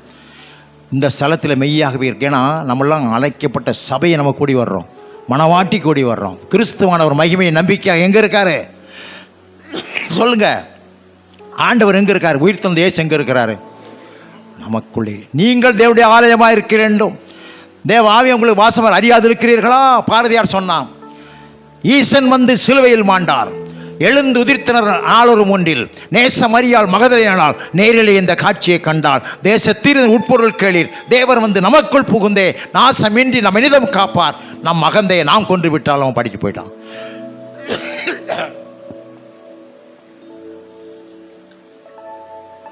இங்க வந்துட்டாருன்னே பாரதியார் சொல்லிட்டான், ஈசன் எங்க இருக்கிறார்? நமக்குள்ள இருக்கிறார். வெள்ளை நிற மல்லிகையோ வேறெந்த மாமலரோ வள்ளல் அடியினைக்கு வாய்த்த மலரதுவோ வெள்ளை நிற பூமல வேறெந்த மலரும் அல்ல இதய கமலமடி உத்தமனார் வேண்டுவதுன்னு பரவ சொன்னான். நம்ம தான் சபை, நமக்குள்ளே ஆண்டவர் இருக்கிறார். ஆகவே இங்கே சொல்கிறான், மெய்யாகவே இந்த ஸ்தலத்தில் ஆண்டவர் இருக்கிறார். நாம் அறியாமல் இருந்தோமா? இந்த ஸ்தலத்தில் இந்த சபையில் என் அன்பு தம்பி கட்டி ஆண்டோடைய கிருமையை உருவாக்கிய சபையில் மெய்யாகவே ஆண்டவர் இருக்கிறார். நான் அறியாதிருந்தேனோ என்றாவன். லூக்கா 13ஆம் அதிகாரத்தில் ஒரு சம்பவத்தை இயேசு பார்க்கிறார். ஆலயத்துக்கு போறாரு. 18 வருஷமா ஒரு ஸ்திரீ இருக்கா, கூனி குறுகி போயிருக்கா. தேவாலயத்துக்குள்ளே இருக்கிறாள். 18 வருஷமா வந்தா, பிரசங்கம் கேட்கிறா, காணிக்க கொடுக்கிறா, எல்லாம் செய்யறா. ஆனா எப்படி இருக்கா? கூனி போய் இருக்கிறார். கர்த்தருடைய ஆவி எங்கே உண்டாங்க? எழுந்தன உண்டாகணும், விடுதலை உண்டாகணும். சத்தியத்தை அறிவீர்கள், சத்தியம் உங்களை விடுதலை ஆக்கணும். சத்தியத்தை கேட்கிறான், பரிசுத்த ஆவியால் அசைவாடுகிறார். ஆனால் அவள் ஆண்டவருடைய விடுதலையை பெற்றுக்கொள்ள முடியாமல் கூனி குறுகி போயிருக்கிறார். அருமையான தேவனுடைய பிள்ளைகளே, நீங்கள் மெய்யாகவே இந்த ஸ்தலத்தில் இந்த ஆலயத்தில் ஆண்டவர் இருக்க விசுவாசித்தா நீங்கள் கூனி குறுகி போயிருக்கக்கூடாது. கடன் பிரச்சனைகள் நம்மை தலை நிமிர முடியாமல் செய்துங்க. வியாதி, குழப்பம், கஷ்டம், பிள்ளை இல்லை, சமாதானம் இல்லை, வேலை இல்லை, குடும்ப பிரச்சனை உன்னை கூடி குறுகி போயிருக்க செய்தா இன்றைக்கு நிமிர்ந்து நிற்கணுங்க. இந்த ஆலயத்தை எத்தனை வருஷமாக வரீங்க? மெய்யாகவே இந்த ஸ்தலத்தில் ஆண்டவர் இருந்தார் என்றால், அவர் இருந்தால் விடுதலை உண்டு. ஏன் விடுதலை பெற்றுக்கொள்ளவில்லை? நீ அறியாமல் இருக்கிறாய். இந்த ஸ்தலத்தில் ஆண்டவர் இருக்கிறார் சொல்லணும். நான் விடுதலையோடு வெளியே வருவேன், நான் சுகத்தோடு விடுதலை வருவேன். அன்னைக்கு பேதுரு சொன்னான், பொண்ணு என் கையில் இல்லை, வெள்ளி என் கையில் இல்லை, என்கிட்ட ஒன்று இருக்கு, இயேசுவின் நாமத்தில் எழுந்து நட. குதிச்சு ஓடுனா. இன்னைக்கு நாங்கள் சொல்லுவோம், இயேசுவின் நாமத்தில் எழுந்து நட. நாங்கள் கடந்து குதிச்சுட்டு கிடக்கோம், அவன் படுத்தே கிடக்கான். முன்மாறி பின்மாறி ஊற்றப்படுகிற காலம். ஊழியர்கள் எழும்பணும், காட்டுவிட்ட கேட்கணும். ஆண்டவரை முன்மாறி பின்மாறி ஊற்ற காலத்தில் என் சபையில் அற்புதம் நடக்கணும். மெய்யாகவே ஆண்டவர் இருந்தால் இங்கே அற்புதம் நடக்கணும், விடுதலை உண்டாகணும், வியாதி சுகமாகணும், ஆவியின் வல்லமை கிரியை செய்யப்படணும். மெய்யாகவே இந்த ஸ்தலத்தில் இருக்கிறார். உங்களை ஊழியக்காரர் அறிஞ்சிக்கிறணும், இந்த ஸ்தலத்தில் ஆண்டவர் இருக்கிறார். விசுவாசிகள் அறிந்து கொள்ளணும், இந்த ஸ்தலத்தில் ஆண்டவர் இருக்கிறார். அடுத்தவன் சொல்கிறான், அவன் பயந்து ஆலயத்தில் எப்படி இருக்கணும்? பயபக்தியோடு இருக்கணுங்க. ஆலயத்துக்கு வர்றவங்க செல்ஃபோனை ஆன் பண்ணிவிட்டு உள்ளே வரக்கூடாது. ஆஸ்பத்திரிக்கு போனால் செல்ஃபோனை ஆஃப் பண்ணுன்றான், போலீஸ் ஸ்டேஷனுக்கு போனால் ஆஃப் பண்ணுன்றான், கோர்ட்டுக்கு போனால் ஆஃப் பண்ண சொல்லுதான், பேங்க்குக்கு போனால் ஆஃப் பண்ண சொல்லுதான். இந்த செல்ஃபோனை ஓப்பனாக வச்சுக்கிட்டு இருக்க ஒரே இடம் தேவ ஆலயம்தான். பயபக்தி இல்லை. நிறைய ஆலயத்தில் சொல்கிறேன், பேசிக்கிட்டு இருக்கும்போதே ஓடிடுதான். எங்கள் பாஸ்ட்டு சொன்னால் நிறைய பேருக்கு ஒரு பேரை சொன்னால் தெரியும், ஆனால் சொல்ல வேண்டாம். பிரசங்கம் பண்ணிக்கிட்டே இருக்கார், செல்ஃபோனை வச்சுருக்கார். செல்ஃபோன் அடிக்கி கொஞ்ச நேரம் அப்படி இருங்க, சோத்திரம் பண்ணிக்கிட்டு இருங்க வாரம்ட்டு செல்ஃபோன் பேசிக்கிட்டே போனவர் ஸ்கூட்டர் எடுத்துகிட்டு போயிட்டார். சபையில் இருந்தது மறந்துட்டார், ஸ்கூட்டர் எடுத்துகிட்டு போயிட்டார். அவன் பையன் எட்டி அடிப்பாங்க, அரை மணி நேரம் ஆச்சு, அப்பாவை காணும். இவன் வந்தான், எல்லோரும் எந்திரிச்சு நிற்போம், சோத்திரம் பண்ணி ஜெபம் பண்ணி முடிச்சிட்டான். அவன் சொல்லுதான், எங்கள் அப்பாவுக்கு ஃபோன் வந்துச்சு, எங்கே போனானே தெரியல, எனக்கும் தெரியல, ஆண்டவருக்கு தான் தெரியும், நம்ம சோத்திரம் பண்ணி முடிச்சிட்டான். இந்த ஊழியம் உருப்படுமா? பயபக்தி இருக்கணுங்க. ஏனோ தானே அசதியாய் ஊழியம் செய்கிறவன் சபைக்கு ஊழியக்காரன் ஃபோனை ஆஃப் பண்ணணும். தலை போகிற காரியம் வந்தாலும் சரி, விசுவாசிகள் ஆஃப் பண்ணணும், பயபக்தியோடு இருக்கணும். பிள்ளைகளை சிரிச்சுக்கிட்டு விளையாடக்கூடாது. ஒரே சிந்தையோட ஆண்டவர் இங்கு வாசம் பண்ணுகிறார். மெய்யாகவே இந்த ஸ்தலத்தில் யாராச்சு சீக்கிரம் பிடிக்க போகிறேன். இப்போ அவன் அதிகாலையில் யாக்கோபு எழுந்து தன் தலையில் கீழ் வைத்திருந்த கல்லை எடுத்து அதை தூணாக நிறுத்தி அதன் மேல், அதுதாங்க ரகசியம். எண்ணெய் எங்கேருந்து வந்துச்சு? அங்கே கடை இருந்துச்சா? எண்ணெய் ஆலை இருந்துச்சா? இவரும் பாட்டில் வச்சுட்டு போனானா? இவன் வீட்டை விட்டு பெறப்படும் போதே எண்ணெயோடு போனான், அபிஷேகத்தோடு போனாங்க. அந்த அபிஷேகத்தோட போனதுனால தான், அந்த அபிஷேகத்தின் வல்லமையினால நான் சொல்ல முடிஞ்சது, இதோ கோலும் தடியுமாய் நான் கடந்து போனேன், ஆனால் என் கையில் அபிஷேகம் இருந்துச்சு, ஆண்டவர் இருந்தார். அந்த அபிஷேக வல்லமையினாலே இந்த 2 பரிவாரத்தோடு திரும்பி வருகிறேன். உனக்கு அபிஷேகம் இருந்தால் போதுங்க, எந்த ஊருக்கும் போகலாம், தெரிஞ்சவங்களோ தெரியாதவங்களோ. நான் முதல் முறை 85 வருஷம் நான் இங்கிலாந்துக்கு போனேன். ஒரு கோர்ஸ் படித்து அங்கே பட்டம் வாங்கினேன். அந்த இங்கிலாந்தில் போய் இறங்கின உடனே அங்கே பூமிக்கு அடியில் தான் ட்ரெயின் சுற்றி ஓடும், ஏ ட்ரெயின் பி ட்ரெயின். ஒரு பஞ்சாப்காரன் என்னை கொண்டு, அப்போல்லாம் செல்ஃபோன் கிடையாது, சரியான இது கிடையாது. நான் போகிற இடம் அட்ரஸ் கையில் வச்சுருக்கேன், யார்கிட்ட கேட்டாலும் சொல்ல மாட்டாங்க. இந்தியாக்காரன் நிறைய பேரை பார்க்குறேன். நான் கேட்குறேன், sir are you from India? எஸ்மா. கேன் யூ ஹெல்ப் மீம்பேன்? 2 சூட்கேஸ் கையில் இருக்குது. ஹெல்ப் மீன்னு எதற்கு, காசு தான் கேட்க போகிறான்ட்டு ஓடிடுவான். ஒரு 30 பேருக்கு மேலே இந்தியாக்காரனை பார்த்தேன், சர்தாஜிகளை பார்த்தேன், திருச்சியில் வந்து பிராமண தம்பதிகள் உட்காந்துருந்தேன், அவங்கள பார்த்தேன். கேட்டேன், ஐயா நீங்கள் இந்தியாவை? நான் திருச்சின்னா, என் தமிழ் பேச சந்தோஷம், ஒரு சின்ன உதவி செய்ய முடியாதுன்னு திரும்பிக்கிட்டாங்க. எல்லாம் துட்டு தான் கேட்க போகிறாமட்டு. நான் கேட்க போகிறது அட்ரெஸ்ஸு, இது எப்படி போகணும் சொல்லுங்கள். யார்ட்டையாவது கேட்டால் சீதை மேப்புங்க, மேப் அங்கங்கே போட்டிருக்கான், இது நமக்கு தெற்கு வடக்க புரிய மாட்டேங்க. காலையில் 9 மணிலேருந்து 1 மணி வரைக்கும் மேலுங்களும் சுற்றி வந்துட்டு ரொம்ப சோர்ந்து போய் ஆண்டோட ஜெபம் பண்ண அழுக வந்துடுச்சு. அந்நிய தேசம், யாரும் நம்ம நாட்டுக்காரனே உதவ மாட்டாங்க. வெள்ளைக்காரட்ட போனால் அவன் வேம் பண்ண ஒரு மாதிரி முழிக்கான்.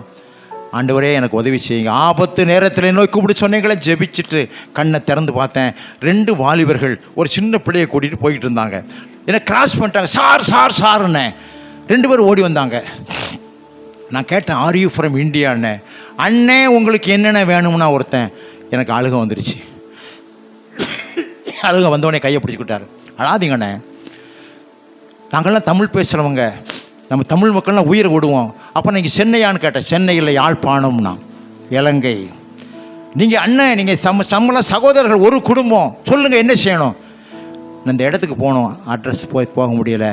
உடனே அதை தூரம் வைங்க, பைக்கில் வச்சுங்க, அப்புறம் காட்டுங்க, உங்கள் லக்கேஜ் எங்கே பிடிச்சாங்க, வாங்க எங்கள் வீட்டுக்கு வாங்கன்னு கூப்பிடுதான். பேக்கை தூக்குதான் எனக்கு பயமாக இருக்குது, கொண்டு ஓடிடக்கூடாது, எங்கே அது வேறு போயிடக்கூடாது.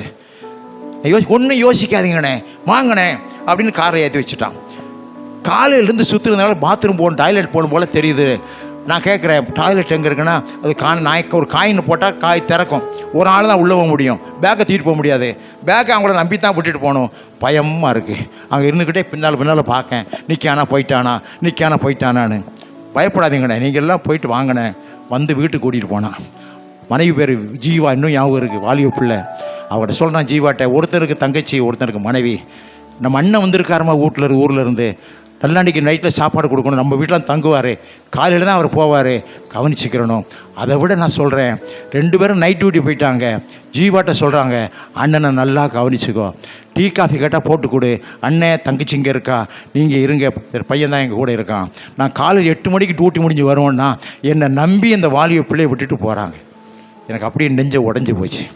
காலையில் வந்தாங்க, அண்ணன் தூங்குனீங்களா, சாப்பிட்டீங்களா, இப்போ உங்கள் அட்ரஸை கொடுங்க. அட்ரஸை கொடுத்தேன். அவங்க பேசி கூட அந்த அட்ரஸில் கான்டாக்ட் பண்ணி என்னை கொண்டு போய் வீட்டில் விட்டாங்க. எனக்கு அன்னைக்கு ஒரு முடிவு செய்தேன், இந்த அன்புக்கு இலங்கை தமிழ் மக்கள் எதாவது செய்யணும்னே. அப்படி துவங்கப்பட்ட ஊழியம் இன்றைக்கி 20 சபை யாழ்ப்பாணத்தை தலைமையாக வச்சு இலங்கையில் இருக்குது. ஒரு பைபிள் காலேஜ் இருக்குது, 20 பாஸ்டருக்கு மாதம் நான் சப்போர்ட் பண்ணுறேன். 6 மாதத்துக்கு இருக்கும் அங்கே போகிறேன். போன 2-4 மாதத்துக்கு முந்தி போய் first set graduation Bible college. பெரிய ஊழியத்தை கூட எதுன்னா, ஆண்டவர் எனக்கு அந்த அவங்க செஞ்ச உதவி. என் நன்றி கொண்டார்க்கும் உய்வுண்டா உய்வில்லை, செய் நன்றி கொண்ட மறவர்க்காக இருக்குன்னு சொன்ன வள்ளுவர். நன்றியை மறக்கக்கூடாது. அதுக்காக தான் இலங்கை வாழ் மக்கள் மத்தியிலே 11 நாடுகளிலே கிங்காம் சர்ச் இருக்குது. கனடாவில் இருக்குது, லண்டனில் இருக்குது, பாரிஸில் இருக்குது, ரிமோனியாவில் இருக்குது, குவைத்தில் இருக்குது, ஆஸ்திரேலியாவில் இருக்குது, நியூசிலாண்டில் இருக்குது, மலேசியாவில் இருக்குது, எப்படி ஏமனில் கூட இருக்குது. ஒவ்வொரு சபை தமிழ் மக்களுக்காக மட்டும், இலங்கை தமிழர்களுக்காக மட்டும் இன்றைக்கி 11 நாட்டில் சபை வைக்க ஆண்டவர் உதவி செய்யிருக்கார். காரணம் அவங்க காட்டின அன்பு. கர்த்தருக்கு ஸ்தோத்திரம். ஆகவே அருமையான தேவனுடைய பிள்ளைகளே, ஆண்டவர் ஒரு நாளும் அழைத்தவர் உன்னை கைவிட மாட்டார். இங்கே சொல்கிறாரு, அந்த ஸ்தலத்துக்கு பெத்தேல் என்று பெயரிட்டான். Bethel, the house of the Lord. எந்த ஸ்தலத்துக்கு என்ன பேர் வைக்கிறான்? பெத்தேல். கல்லை வைக்கிறான், அபிஷேகம் பண்ணுகிறான். அந்த ஸ்தலத்துக்கு முன்னால் என்ன பேர்? லூசு. இவரை திட்டம் எப்படி திட்டுவான்? லூசு பெயரை, லூசு பெயருக்கு பிறந்த பெயரை. இந்த லூசு லூசு லூசு சில வார்த்தைகள் வந்து சில சமயத்தில் குடும்பத்தில் ஒரு வாத்தியார், அவர் பேர் சாமுவேலு, மனைவி பேர் எஸ்தரு, நல்ல குடும்பம், நாயும் பூனையமாக தான் இருப்பாங்க வீட்டில். காலையில் எந்திரிச்சு பேப்பரை பாய் எடுக்க போராடு, தினத்தந்தி பேப்பரு, நாய்க்காடு உள்ள சண்டை போட்டு கிடக்கு, நாய் சீசன், ஏன் நாயை விளங்காத நாயன் காலங்காத்தாலும் வீட்டில் சண்டை போட்டுக்கிட்டு இருக்கே அப்படின்னு பேப்பரை தூக்கிட்டு வீட்டுக்குள்ளே வந்தார். அவள் அங்கேருந்து, யார் நாய்? உங்கள் அப்பா நாய், உங்கள் அம்மா நாய், உன் கூட பிறந்த எல்லா நாய், இந்த நாயை கட்டிட்டு கிடந்து அவதிப்படுது என்னங்க அவா. இவன் சொன்னது இந்த நாயை, அவன் நினச்சது வேற நாயை. இவனுக்கு என்னடா நிதி வம்பு இருக்கிறதுக்கே வந்துட்டா உங்களுக்கு இன்றைக்கி ஆரம்பமே சரியில்லையான்ட்டு அப்படியே பேப்பரை பார்க்காரு. பேப்பர் வந்தோடனே டீயை குடிக்க வழக்கம், இன்றைக்கி டீயை கொடுக்கக்கூடாதுன்னு நினைக்கா, மனசு கேட்கல. ஒரு டீயை போட்டு மகனை, 9 வயசு மகனை கூப்பிட்டு, ஏலங்கவா உங்கள் அப்பன்ற போய் கொடுன்னுட்டான். அவன் டீயை கொண்டு வந்தான். ஏப்பா அம்மா கொடுத்தா டீயை குடின்னான். இவன் சும்மா கிடக்க வேண்டிய, வாங்கி மரியாதை குடிக்க வேண்டியதானே, இந்த டீ எந்த நாயில் குடிக்கும்கா. அவன் அங்கேருந்து சொல்லுந்தா 10 வருஷம் எந்த நாய் குடிச்சதோ அந்த நாயை குடிக்க சொல்லுன்ட்டான்.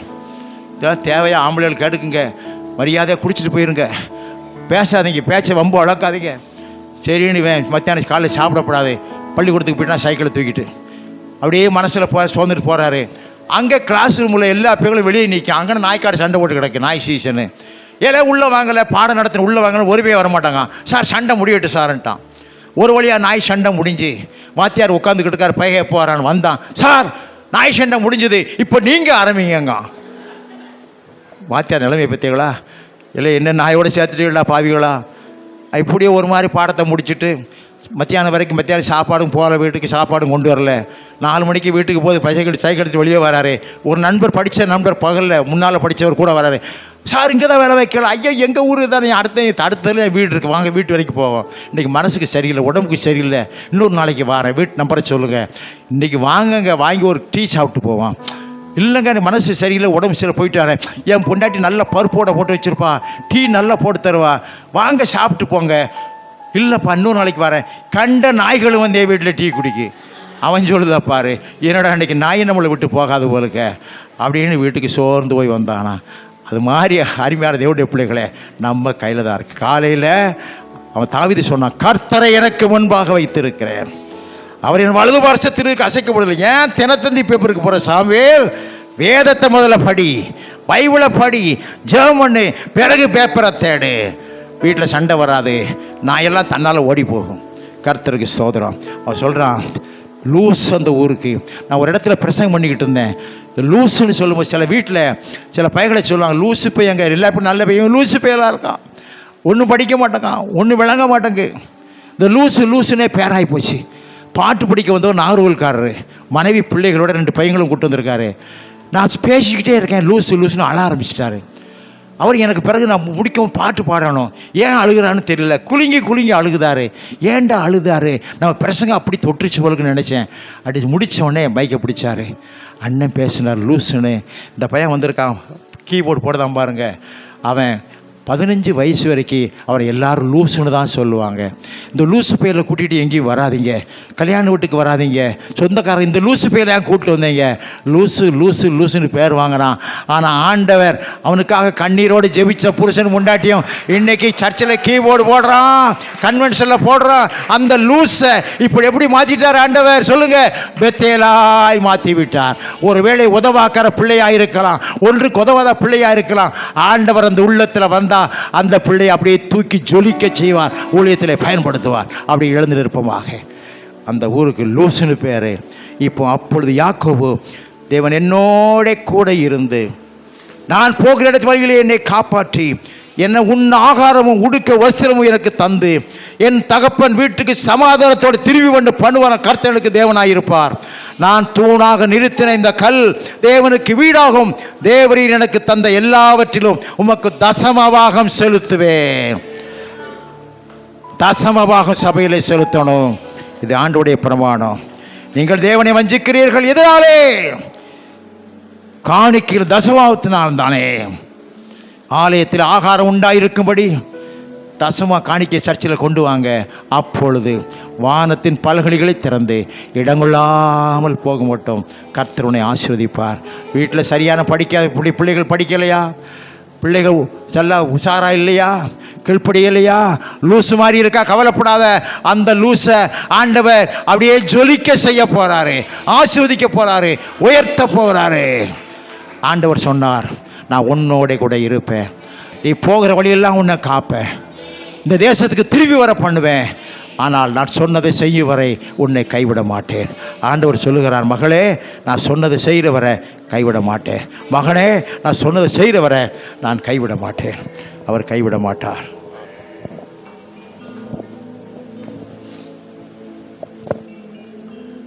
நம்முடைய ஆண்டவர் இந்த ஊழியத்தின் பாதையில் 45 ஆண்டு காலங்கள் இப்போ வரை இன்று வரை நடத்தியிருக்கிறார்.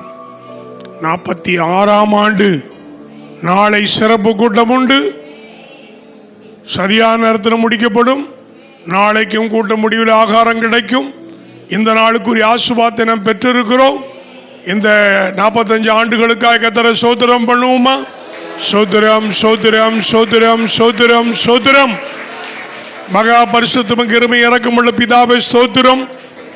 பிஷப் அண்ணன் அவர்களை எங்கள் மத்தியில் கொண்டு வந்தீங்க, அவரை பலப்படுத்தினீங்க. அவருக்காக நாங்கள் ஜெபித்த ஜெபங்களை கேட்டு எங்களை ஆசீர்வதிக்க கொண்டு வந்தீங்க. நல்ல ஒரு வார்த்தையை கேட்கும்படி எங்களுக்கு உதவி செய்தீங்க. எல்லா பிள்ளைகளையும் கலந்து கொண்ட அத்தனை நபர்களையும் நீர் ஆசீர்வதிக்கும்படி ஜெபிக்கிறேன். சரியான நேரத்தில் வீடு செல்ல, போக்குவரத்து பாதுகாப்பாக அமைய ஒவ்வொருவருக்கும் கர்த்தர் துணையாக இருக்க, செய்தியின்படியே யாக்கோபின் தேவன் எங்களுக்கு துணையாக இருக்கிறீர். மகிமை கனம் துதி உமக்கு செலுத்தி அண்ணன் அவர்களை இன்னும் பல ஆயிரமான மக்களுக்கு பயனுள்ள ஒரு கருவியாய் மாற்ற நாங்கள் ஜெபிக்கிறோம். நீர் அப்படி செய்வதற்கு நன்றி. இயேசுவின் நாமத்தில் பிதாவே.